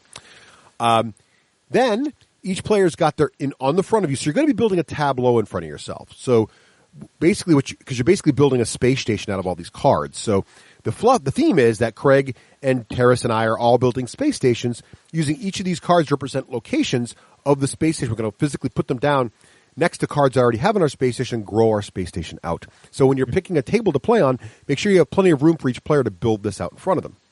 And your starting location on the table is this central main reactor that is the color of the player. So if Teras is blue, he's got a blue central reactor in front of him. If Craig's red, he's got the red one, and I got the yellow one.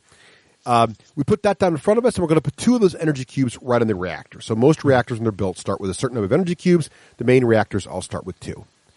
Each of us also gets a scoring token, looks like a little spaceship, and it matches the color of our reactor.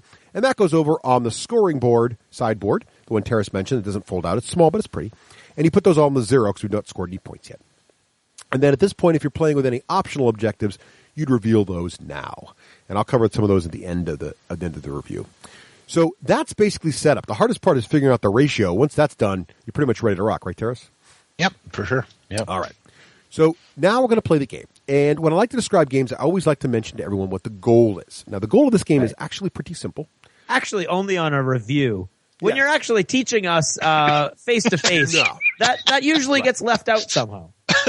Well, that's when you're around to teach it anyway. I mean, sometimes you see the back of your head and you're gone. Wow. Bus Russ. That's probably that's skill and I am never that's living planning, that. man. It is. Tactics. Some would say that that's a valid metagame. That's right. All right. So anyway, if your teacher is kind enough to read you the goal, he would read you That's something like true. this: the person at the end of the game with the most victory points wins. Now it's simple, straightforward. Now the other thing you should know is that when you play a card into your space station, basically you're going to score the number of points in the lower left-hand corner of the card, it's a number with a little sort of golden atomic symbol behind it. The little atom symbol.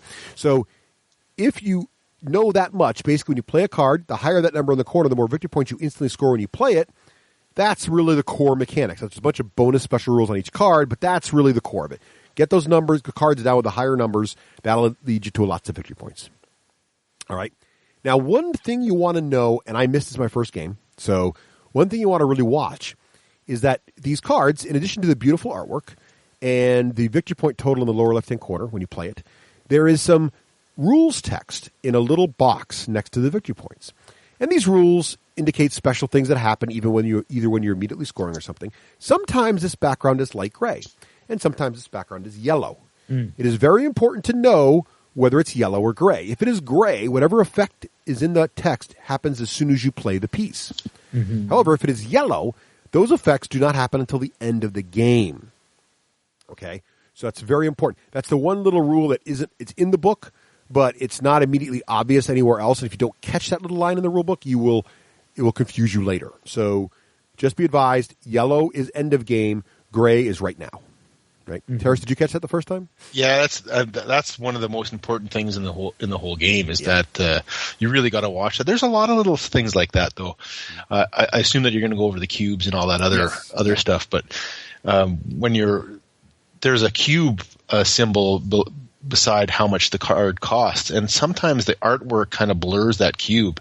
Yep. So I think that you got to really watch that cube, whether it costs a cube and points also. That's one of the other things on the card I found that is pretty important to make sure you look at. That's a very good point. We'll get to that when we talk about how to put the cards down. So the game is really divided into rounds, and each of these rounds is a year. So as the fluff that Craig read hinted, the game takes 4 years, or in this case, 4 rounds. Mm-hmm. And the victory point tracker has a nice little thing. In addition to a little matrix on it that tracks your victory points you move your spaceship through, there's also on the bottom, there's a round counter that tracks which of the 4 years you're in. And there's a pattern of arrows on each round, which tells you which way to pass the cards. We'll get to that in a second, but basically in year 1, you pass them to the left, I think. In year 2, you pass them to the right, then it goes left, then right. So having this this is really nice. A nice little graphic design there to remind you with all that stuff. So at the start of each round, i.e. a year, there's a couple things that happen. First, each player gets 10 credits. So remember I told you there's money tokens. Each player gets 10 money tokens. Also, each player is going to draw 6 cards to form a hand from the location deck at the start of the round. So start of year 1, Craig, Teras, and I each get 10 credits and 6 cards. We have a hand of cards now. Right? Now comes our turn. So in each turn, there's going to be a series of turns before the next round starts. So we're going to repeat this. So all players are going to look at their hand simultaneously. We're going to pick one card from a hand that looks cool. And when you're a beginner, look for those cards that probably give you the most victory points for the least amount of money. So what do I mean by that? Well, in the upper right-hand corner of these cards, there is a number in a red circle. That's how many, and it matches the color of the credit coins. That's how many credits it costs to play this card into your space station. And as Teras mentioned, there's also icons in these cards that look like the little clear energy cubes. Not all cards have that. Most cards just require credits to play, but sometimes they require credits and energy. So just keep that in mind as well. So you're going to pick a card you want to put into your space station, probably, and you're going to put it face down in front of yourself. So I lock a card in, Craig locks a card in, Teras locks a card in. We all lock our cards in simultaneously. When we're all ready, we say go. Everybody reveals their card. We then also, by the way, when we lock our cards in, we pass the remaining cards in our hand to the next player, depending on which year it is. So if it's year 1, I'm going to pass my remaining cards to Teras. So I've got 5 cards left in my hand. I'll put them to Teras. Teras passes his 5 to Craig, and Craig passes his 5 to me. This is a little 7 Wonders-y for those who played 7 Wonders. Okay, so we got a new set of cards. Don't look at those yet. We've got our card locked in front of us. Now we all reveal our cards, And each of us can choose one of 3 actions to do with the revealed card. Mm-hmm. The first and most common thing is to build that location, to put that location you just revealed into your space station. Now, there's 5 different colored locations that are all themed. The red ones are military. I think the blue ones are recreational. There's a diplomatic one, a business one, an admin one. You don't need to know that fluff. It's kind of cool. But all you need to notice is the color of the cards. You don't even need to know that, actually. Except there are some rules effects texts on the cards, and there's some objective cards, things like, if you're the player with the most red locations in your space station, you get to do this kind of thing. So there are advantages to building a certain styled space station, more military than recreational, more recreational than military, or a balanced space station. But all that doesn't really affect the mechanic here. You're just going to put a piece into your station. So to do that, you look at the piece you put down. You're going to have to pay the number of credits in the upper right-hand corner. So you pay your 2 credits if it's 2 on the card. And you got to pay any energy the card requires. Now, here's how this works. You pick a spot on your space station to put the card. It's got to be orthogonally adjacent to a piece already on your card, so no diagonal placements. So since you start the game with just one generator in the middle, you're going to put it left, right, above, or below the card or in the table face up. You also have to orient the cards all the same way. They're text the same way. So you put it into your space station where there's a spot. If it requires energy, you're going to take a cube from a generator, a reactor, within 2 spaces of that card.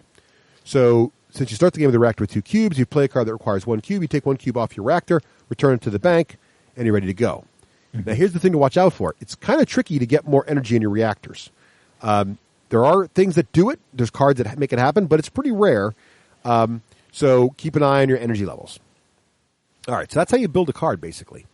Now, also, after you built the card, you immediately, after you paid the cost, you immediately score the victory points in the lower left-hand corner of the card. So if the card's got a 3 inside a little yellow atomic symbol, hey, you just scored 3 victory points, and you or whoever's watching the victory point tracker moves your token up 3 spaces on the victory points. If there's any special text in gray, you also immediately follow those effects. So, for example, I'm going to look at a card here, and here we go. This one says, for +1 victory point for each location in your space station that has only 1 adjacent location. So basically, the more spindly your space station is, the better off you are for that particular card. So you score those whatever bonus text there is there. If it's yellow, you don't do it yet. All right. Does that make sense so far? Yep. Tara, you got with me? That's pretty much it, right? So that's the most complicated mechanic of the game, really. That you build your location. Now you have 2 of the choices. You can choose not to build the location you revealed. And if you choose not to do that, you have a couple other choices. You can do what's called build a power reactor. Now, remember when we set the game up, we have a deck of power reactor cards off to the side. I can decide I need to put more power into my station because I've got these other cool. I'm running out of power in my main reactor because remember those clear cubes have all been spent. And later in the game, I really need more power for other cool stuff that comes. So therefore, I'm going to build a power reactor. If I'm going to do that, I'm going to discard the location I revealed. Now, here's an interesting game mechanic, right? Remember, I just passed all the cards to Teras that are left in my hand. So let's say I'm going to discard a card and build a power reactor. It's still important to choose which card I'm going to discard from my things because I'm going to deny Teras and later Craig that card from a choice. So if there's a card in the thing that can't help my space station, but I know Craig's trying to build out lots of cool red stuff, I can discard the red card, so he'll never get it, to build the power reactor. Neat little thing. So building a power reactor, very simple. Discard the card you revealed, take a power reactor from the power reactor deck, pay its cost, put it into your space station, and add 2 energy cubes to the power reactor. And the third and final choice, really simple, you can also choose not to build a power reactor and simply discard the location card you revealed and get 3 credits. This is the other way you get money. So you get the money at the start of each round. Is 3 credits a lot? It is, because here's what happens. So you start the round with 10 credits. Right. Yeah. But then what's going to happen is that whole thing we just described, and we passed the cards, we're going to repeat that until there's no cards left in anybody's hand. So now I've got 5 cards that you gave me, Craig, and Teras has got 5 cards that he gave him. We're now going to lock in another card, pass the remaining 4 to the next person, play that card, build an ore space station, and keep going. Some of these cards cost like 3, 4, or more credits to build. And if I'm only starting with 10, getting 3 more in the middle could be huge. So it can be a big deal. Also, they start at 1, of course. Yes. But they do go all the way up quite high. So the average might be 3 or 4, but even then you still only have 10 credits in a round of 6, right? Gotcha. No, but if what you're buying is 3, then 3 is it's an extra thing, right? 3's a good thing. So if there's nothing in your hand you want or you really need those credits, that's the way to go. Yeah, that's right.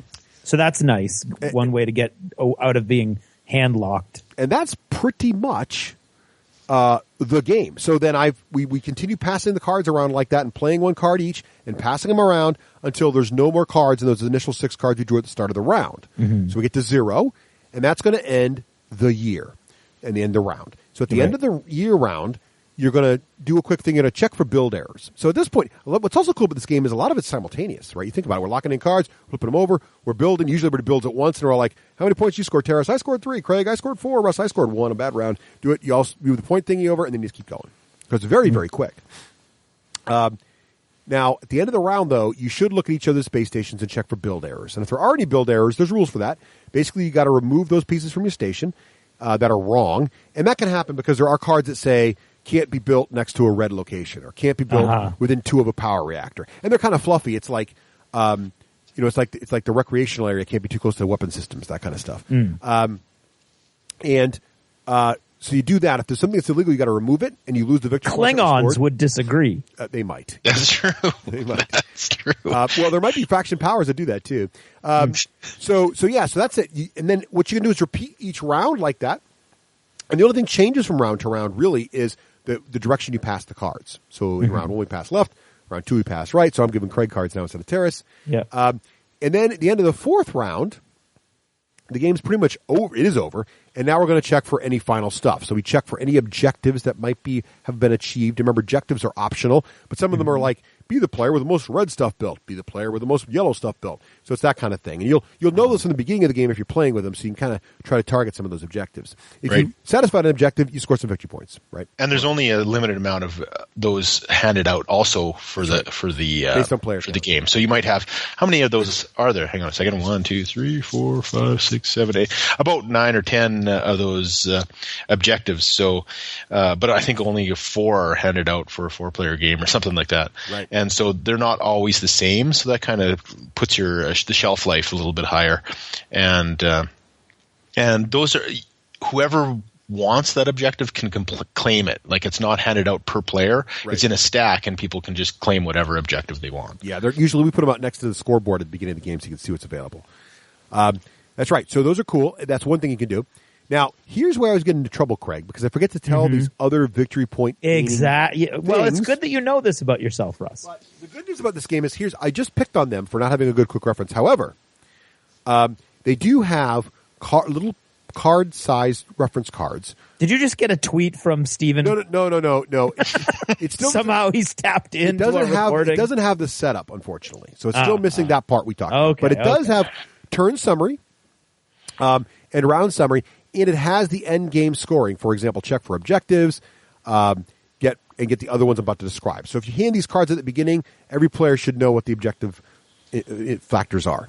So other factors for getting victory points are any delayed abilities. So now you look at your whole space station and look for anything in yellow and read the yellow text. And these are things like, at the end of the game, like I got an example here on a war room, part of the red set of military factions. And it says you get +1 victory point at the end of the game for each M or red location on the station. So the war room gives you more points at the end of the game if you have more red. So you combine that with, for example, having the objective to have the most red. You could really get a lot of power for customizing your station in one particular direction. So the cards you get throughout the game sort of influence your strategy as you go, and it's really sort of interesting to how it directs you as you play. So that's, you get victory points for the yellow. Then you're going to get victory points for every 3 remaining credits rounding down. So there is a little bit of bonus points for having extra money at the end. And you also get a victory point for every empty power reactor, which is interesting. So you do get points for having built power reactors and then drained them completely of energy. And then at the end, most victory points wins. If you have a tie on victory points, then it goes to the person with the most locations, not counting power reactors. And if it's still tied, you break the tie on credits. So pretty rare to have a full-on tie. Yep. So that's the basics of the game. Before we go on to some variants and extra rules, what do you guys think? Craig, what do you think about having heard it that way? And then Teras, what do you think about the core mechanics? It seems very straightforward to me. Of course, I think from what you're saying, the gameplay relies a lot about the cards and how they're written. And so, I mean, that could be confusing. I don't know, but I'm sure not. And I'm sure from the explanation, it sounds like quite a cool game and a fast game. And just the kind of game that goes right down my alley lately.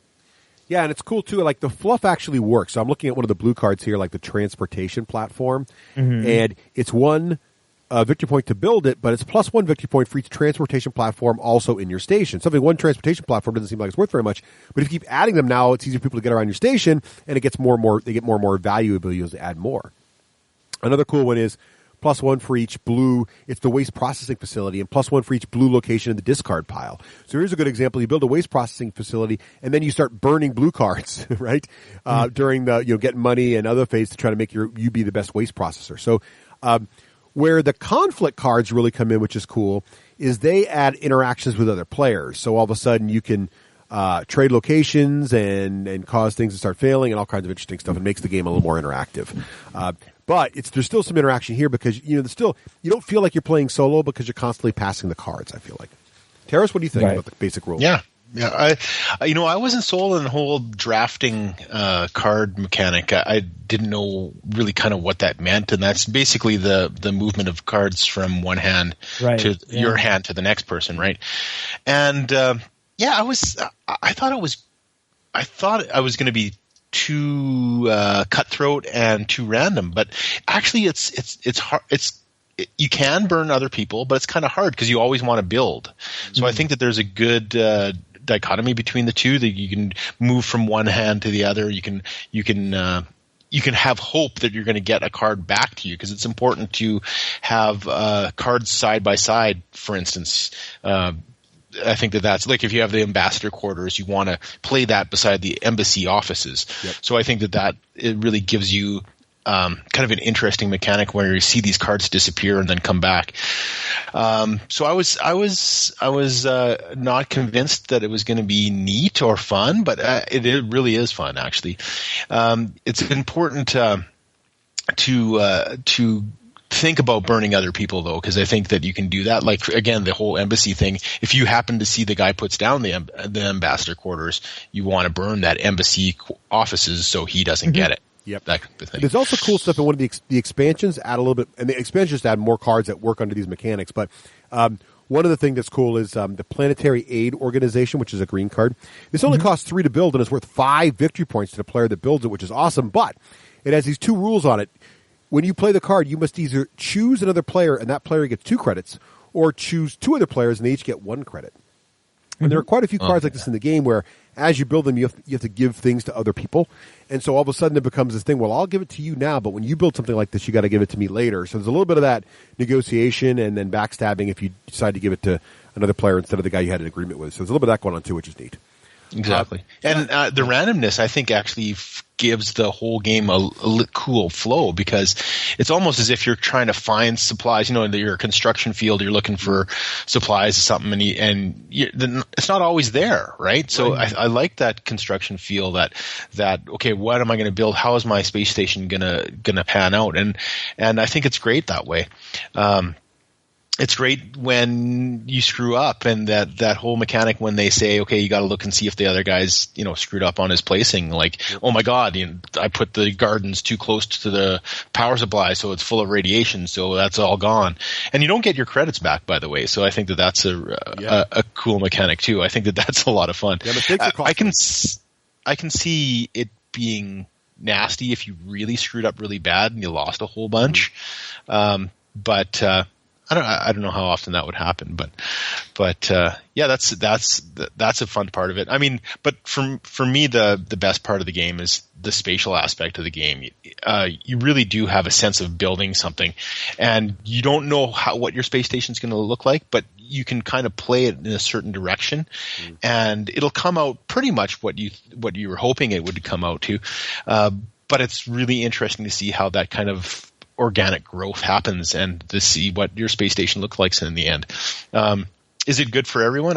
You know what? I think that if you read or listened to a lot of sci-fi, I think you'd get more out of the game. I think for me, I always like to inject stuff into the game, kind of visuals into the game myself. Like when I get the restaurant, for instance, then I put it down and say, oh, now I can order a pan-galactic gargle blaster or something like that, right?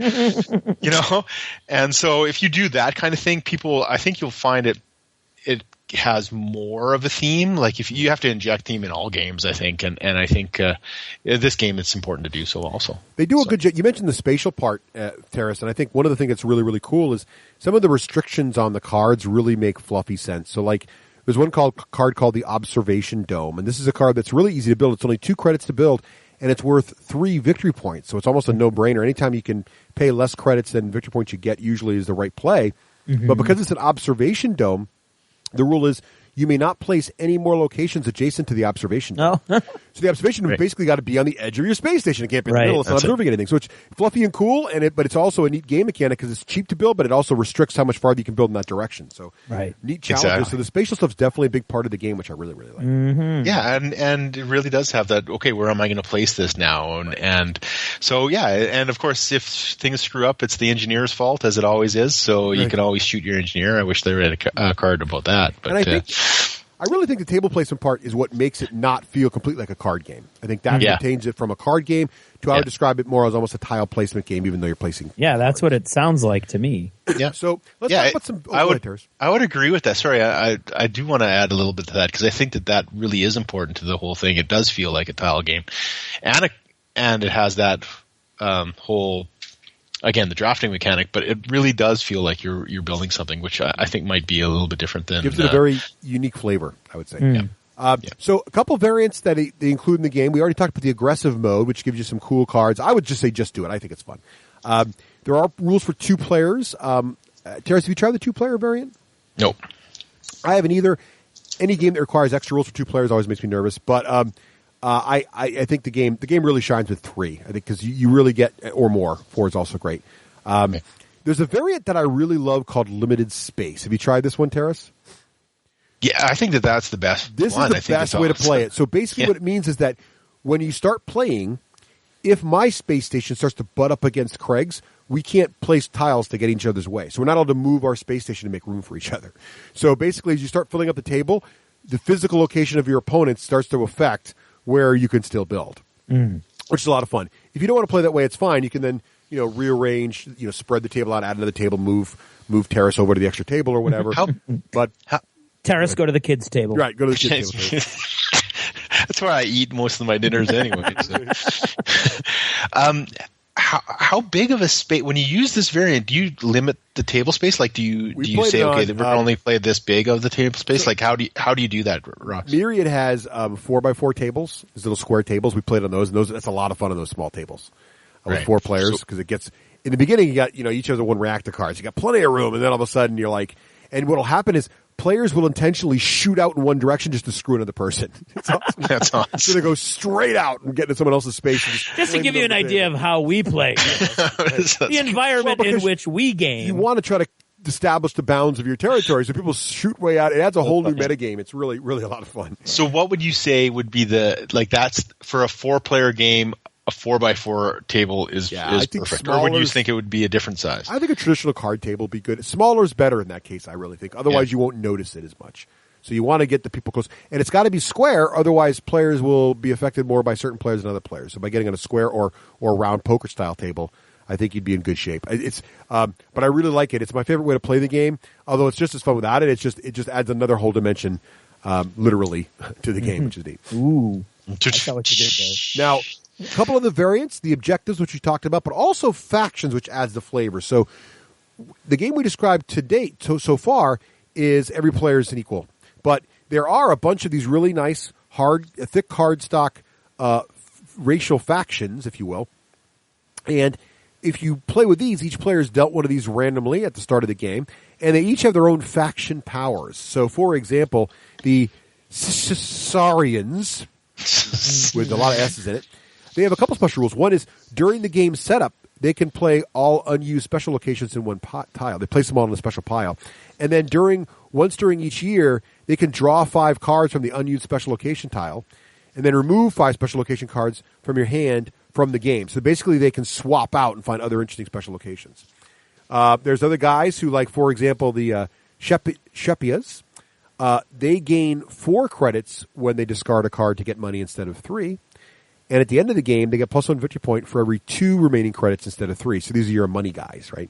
So everybody got their own little powers, own little bonus victory point rules. Just adds a little flavor, and obviously affects your build style and what you're going to try to do. So it's a neat way to add a lot of replayability and some flexibility to the game. So that really is among the stars.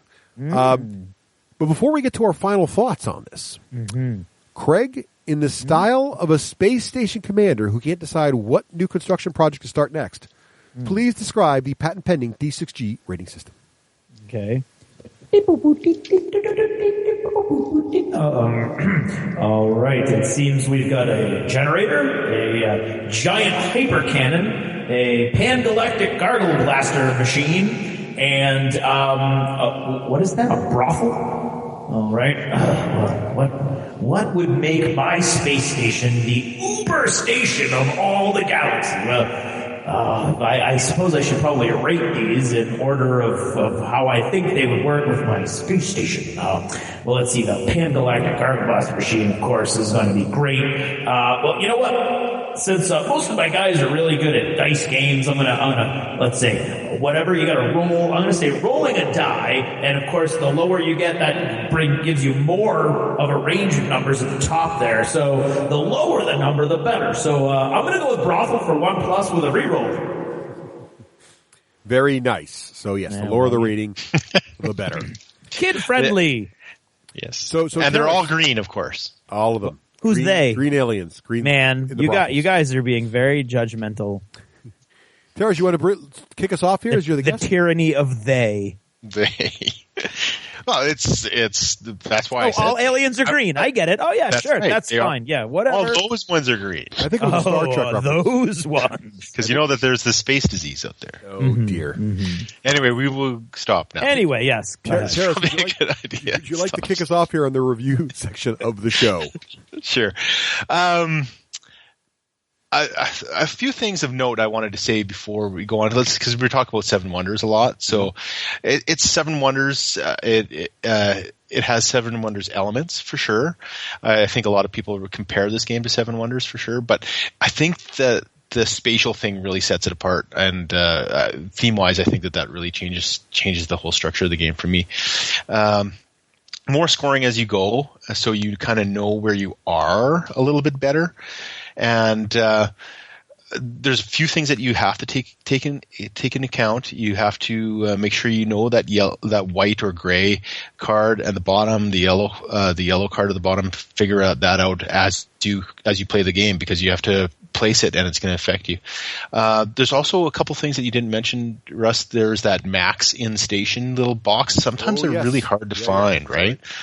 So that max in station thing, you have to. I think the shield generator is a good example of that. You can only have one of those, so it's a little tiny on the left hand side, just above the card description or the play description, right? Yep. And all max points awarded. So some cards say you can get this many for a certain amount of cubes or something like that, but you can only get to a maximum point. Yes. Card. For example, the fast food drive-in, which is where you would get the burger there.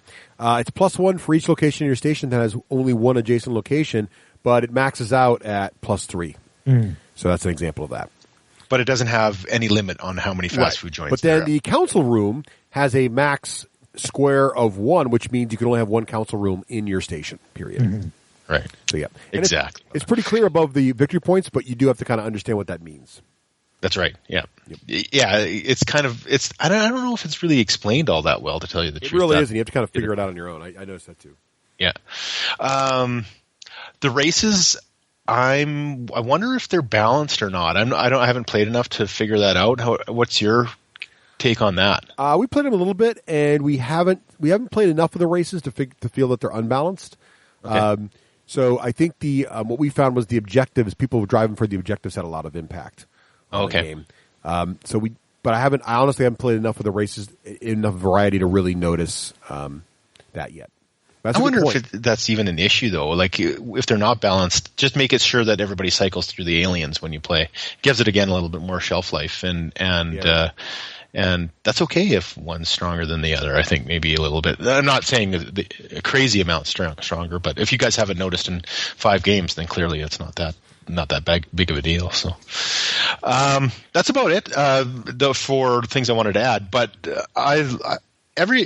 Stronghold Games is on a roll. I think they've got a lot of awesome games. I'm a big fan, and of course, for last year we played Space Cadets Dice Duel. Had a great game, a fun time with that, and I just did their newest Kickstarter, the Space Cadets Away Mission. So I'm really pumped about which just broke $100,000. So they're now at 88 miniatures in the box, including bugs. Wow! Yeah. Not that I'm looking at it right now or anything. Yeah, I gotta go back to that. Very cool, like 1950s feel to the whole thing. Craig, you gonna paint those babies up? I don't know. Oh, yeah. They look like some pretty beautiful models, to be honest. They do.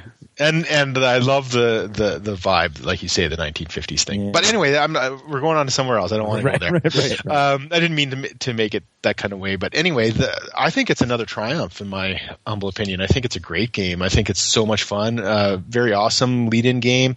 I will travel with this game. Unfortunately, it will be in a Ziploc. There's my other dig. But it's perfect for beginner gamers, kids, families. I like it, and I really like the feel of creating something in space. I think it has a good vibe that way also. So a good side game with this one would be Eons, because you create the galaxy. So play these one side to side might be a good idea. Nice. So, but yeah, I love the game. So what would you rate it, Teras? Ooh, God. No pressure. It's hard. You gotta go first too. No pressure. Steven's got you on speed dial. Right. Yeah, I know. He does. He probably would kill me. Don't let him affect you. Give an honest opinion. Honesty, Teras. It's the best policy. Yes. 2. I always go high. That's 2. It's a great game. 2+. Okay. Yeah. Wow, that's a very good rating. Wow. But I don't know about the alien races, so all right. So you're gonna go 3 or you sticking with 2? 3. 3. Sorry, Steve. 3. Okay. There he's still good. That's okay. That 3 is still very good. 3+. That's great. Well, Craig, we'll let you go last so you can decide how much you want to play it based on. Yeah. So hang on before I say that. Depending on how the alien races work out, that will make the deal breaker for me. I'll bump to a 2 if the alien races work out. Okay. Very cool. Okay. So I agree with you. I think there's going to be comparisons to Seven Wonders, and I don't think it to me feels like Seven Wonders. I'm not a huge Seven Wonders fan. Don't hate the game; it's just not my cup of tea. The tile placement really makes it, and also the theme I love sci-fi, so those two come together in a really cool way. Is there any tile placement in Seven Wonders? No. It's just the way the cards go around? Yeah, pretty much. Yeah. Well, you build a little thing on your tableau there, but it's not the same. It's not sort of gotcha. You are adamant. It's not the same. It's not the same. It's just not. Just not. Okay, I understand that. The magic happens in this game because I love the simple rules. I guess they could have written a little clearer, but it's simple enough where after one playthrough, and the game's short enough, where even if you totally goof up your first game, you'll figure it all out by the end, and you can start again. Exactly. Evolution goes quickly with a 30-minute game. That's right. And the magic really happens to the location types, and the theme is captured there. So I've talked about, the observation room, and people don't like to live near the weapons and things like that. So it feels like you're trying to build a well-ordered, it's almost like SimCity in space. You're trying to build a well-organized community there. Mm-hmm. And I do really feel like I'm building a really awesome space station. So it's really easy to teach, which is great. Even though I've played it in a while, I just looked through the rule book real quick. I get it out there. I just really, really, really wish the box had dividers. And there was a really easy reference for setting up your decks the first, whenever you play, because I always get confused with that too. So I'm going to give it, for those reasons, I'm also going to agree with Teras and give it a 3+, but I'm going to add a reroll. I think the game is fast and fun, and it's a great theme. So, Craig, what do you think after hearing all that? You're likely to want to play. A couple weeks ago, I was upset. I'll admit it. I was annoyed. I'll admit it. I was very, very curious. I'm still trying to find a witness that will tell me verbatim what Russ said about me before he left. But I had gotten over it. This review has dug up all of those feelings and more. I'm really disappointed that I missed out on my chance, and the only thing that could have made it worse was for somebody to tell me that it wasn't a Dominion-like card drafting game, but a tile-laying game, which I actually quite enjoy. So, yeah. So, I would say that my desire to play this game is now far greater than it was when I thought it was a card game. Just not with me. And, no longer with you, Wakelin. I see. No, I'd say 3+ with the reroll as far as my interest in playing it, because I'm loving these quick filler games lately. Of course, everybody knows that's pretty much what I fill my my achievements with lately. It sounds cool. I love space. I love like a hard sci-fi. And I love tile laying games. So, it all seems win-win-lose to me that the game is great and it's going to be cool. And my friend blew me off. Well, I apologize for that, but there you have it. Yeah, in all honesty, Russ has apologized profusely already. But I actually, to be completely honest, every time I've done this episode, it's so that Steven doesn't get on me for not having played the game yet. Solid self-defense. I'll bring it to Adepticon. There we go. There you go. We'll play it hopefully I'll play it before then, but you will. So, Teras, thank you so much for joining us on the show today. We really appreciate it. Yes, Teras. At least 2 of us have played the game that way. Exactly. Go ahead. It's my pleasure. Yeah, thank you. And if people want to find out more about you and Geek Nation Tours, where should they go? They should go to www.geeknationtours.com. You can also now is the economy in Canada so bad you can't afford the third W? Oh, did I only say 2? Yes. I'm just saying we could get in trouble. Somebody may think that that's actually the way it goes. It was 20% of the actual. The economy is tanking. We got to get rid of that third W. The World Wide Web is available now. We don't have it. They actually changed it instead of a W. It's WWEH now. A. Nice. That's like the new extension. Yes. It's like some countries are .eng or .co. ENG, it's .co.a for Canada. .a. Geek Nation Tours .a. That's .a. That's what you should totally do. That feels like a thing. It's got to happen. I would love that movement from Canada. That'd be great. All right, Teras. Well, thanks again, and we'll see you soon at Adepticon, right? We will see you at Adepticon. Yeah, that's not too far away. I'm starting to get a little nervous about my. Probably should plan that whole thing out or something then. Yeah, yeah. You're gonna have to find all new places to eat. Yeah, pizza, deep dish pizza. I've got it all lined up. Just follow me. I have no doubt. Teras. How do you think I'm going to feed myself the entire time I'm in this new location? Right. Follow Teras. Follow Geek Nation Tours. That's right. Oh, thanks again, Teras. Follow the Geek.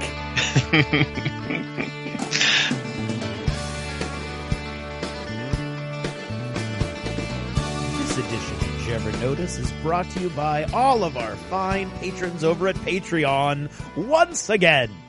And of course, over at Patreon, you're going to find many of the names that you hear on the podcast over and over again, because these are guys and gals that have been with us, many of them from the beginning, many of them in all the different contests, and you saw some of them, the local guys that help us out. So thanks to all of you guys, and in particular this time around, Ryan Crowley, who you hear about on the podcast, Ian Arvizo, who I haven't heard from in a while. Ian, I hope everything's okay. Mike, just Mike. Kind of like Cher, Andy Vanderwood, and Mike Schaefer. See, there's a Mike Schaefer. But thanks to you guys in particular, and thanks to everybody who's helping with the podcast through that whole system. Thank you guys very much.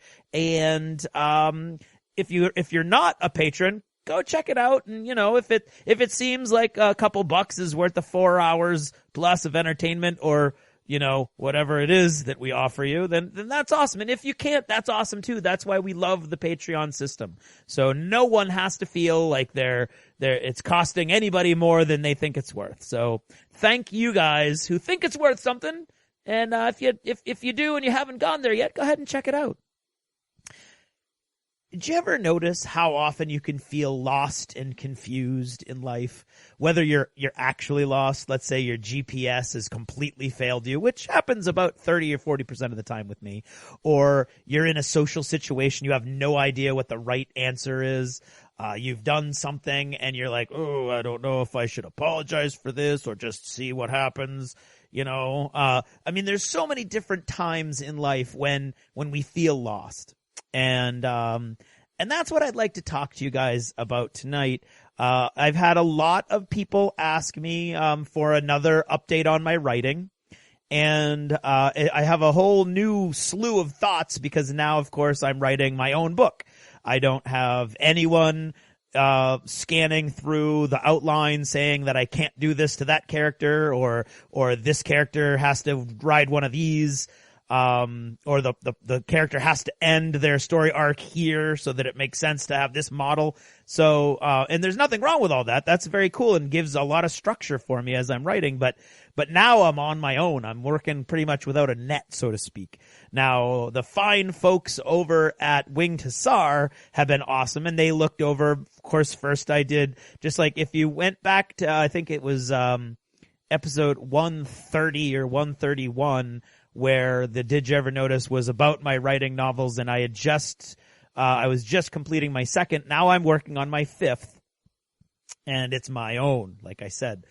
And so, Vincent and, Brandon over at Winged Hussar go over my pitch document, of course, which is the same sort of thing, except it's, like I said, I'm not having a sort of a meeting first where we want the story to go, and then I do a pitch concept. I actually pitched them 3 different ideas over lunch, last year, and they seemed to like all 3 ideas, which was very exciting. So then I had to come home and I had to refine those. I got rid of one, or actually put 2 together into one. And then a whole new one came up in my head over the last 6 months or so. And that's the one that I finally settled on.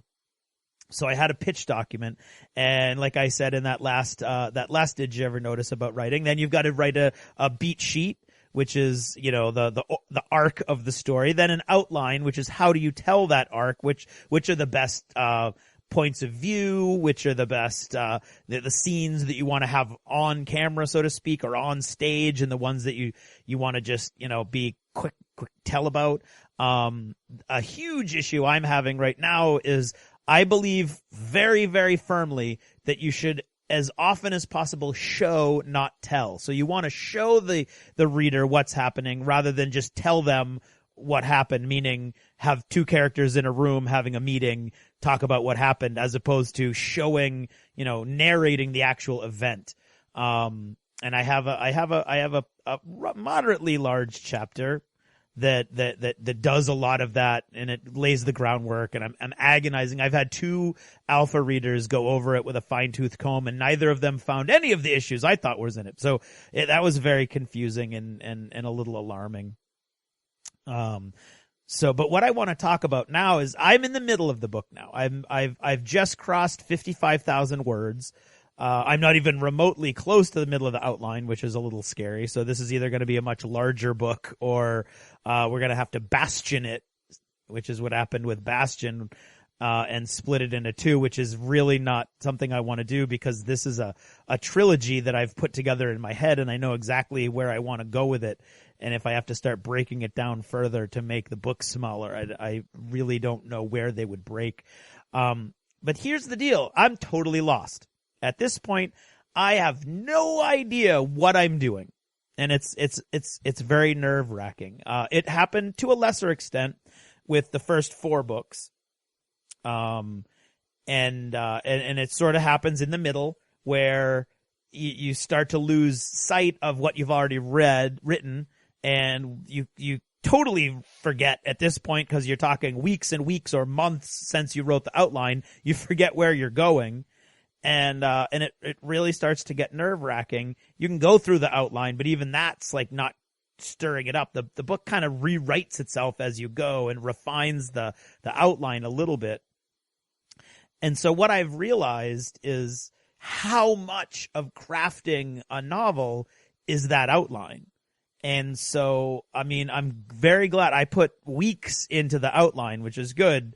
And starting from the firm foundation of that beat sheet of the chunks of the characters' stories that go together to make the overall story, and then building that into an outline. The outline is super important, not just to give structure to the overall story, but for me, so that I know I have to have faith in the person I was 3 or 4 months ago and know that person, I know I put a lot of time and effort into it. I know I thought it all out. I know I was very happy with the story it was telling, because right now I'm telling the story in small chunks, like one chapter at a time, and then I go on to the next chapter. And it really needs to, I need to be able to have faith in where the story is going. Right now, if I didn't have an outline, or my outline was really loose, and sometimes they are, sometimes I find bits of my outline that are just ridiculous, and I have, like the worst thing I can see in an outline is, I'll give you an example right out of the last couple days. They go back and forth and he gets the better of him. That's what I wrote. And I'm sure I had all kinds of ideas, 3 or 4 months ago when I wrote that. But now I'm like, I really need something more, especially when you're in a grind. You're in these doldrums halfway through. You're like, everybody's been introduced. The main plot has been put into motion, and now you're just trying to get things going. And it's just this constant, I feel like I'm a swim in my own words. Like I'm just like drowning in 4,000 to 5,000 words a chapter, and I'm just watching the chapters slowly wash by, and I have to have faith in that outline. And if that outline is good, then I'm good to go. And if that outline is garbage, then there's nothing that's going to help me. And that's what I basically have to realize. And T.E. Lawrence, the Lawrence of Arabia, I've been finding a lot of his quotes recently, and one of his, I'm going to paraphrase it because it's I can't remember the exact quote. I have several memorized, but not this one. It was no amount of revision will help if the original idea is weak.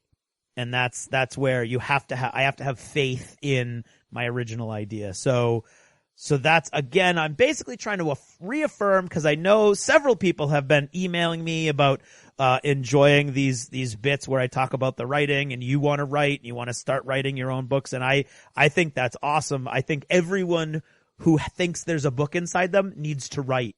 And that's the key. Okay. You need to write. If you're a writer, it's just that kind of thing. We've talked about it before when we talk about game designers and things like that. If you want to be a writer, you need to write. That's what you do. It's not a question of, where you write or what you write. You need to write. And if you want to write a book, you just need to do it. I have several friends who I would love to see write books that they think they have in them. And I've done everything I can to sort of egg them on.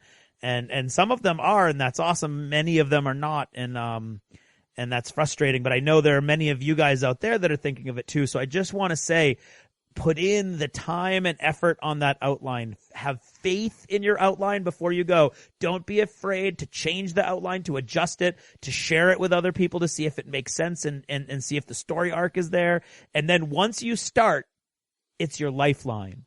So keep to it.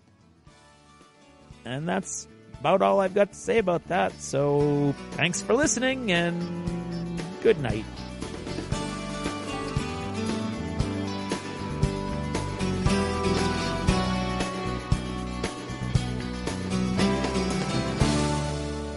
Achievement unlocked! You've made it to the end of another D6 Generation episode, the podcast whose humor has universally been acclaimed as not too horrible. Please let us know what you thought of the show by either emailing us at info@the d6generation.com or by posting in our official D6G episode thread at the top of the DACA discussions forum on DACA.com. If for some inexplicable reason you actually enjoyed this show, you can help others find out about it by leaving positive reviews on iTunes. See you in 2 weeks. Thanks for listening, and happy gaming. The theme from Total Fangirl comes from the soundtrack of The Last Night on Earth, the zombie game, courtesy of Flying Frog Productions, and is a composition of Mary Beth Magalanes. So you know, the company name is pronounced yellow, like the color. Thank you. That's very helpful. Yellow, like the color. Easy to remember. See, my wife taught me that too. My wife's an automotive journalist, and you know that car company, some people call it Hyundai. I learned it is actually Hyundai like Sunday. See? Same thing. So your yellow analogy is very good. Oh, I say that. Easy to remember. I say that car wrong all the time. Yes, it's Hyundai like Sunday. See? All right. So, okay, I'm just checking my levels here. Craig and Teras, why don't you give me a little banter there? Hey, Teras, how are you, you Canadian you? I am good. How are you, eh? Good. I'm good. Thanks for asking. Good. See, this is how we work on the show, Keith. I'm not. The actual show won't be nearly this interesting or energetic. No.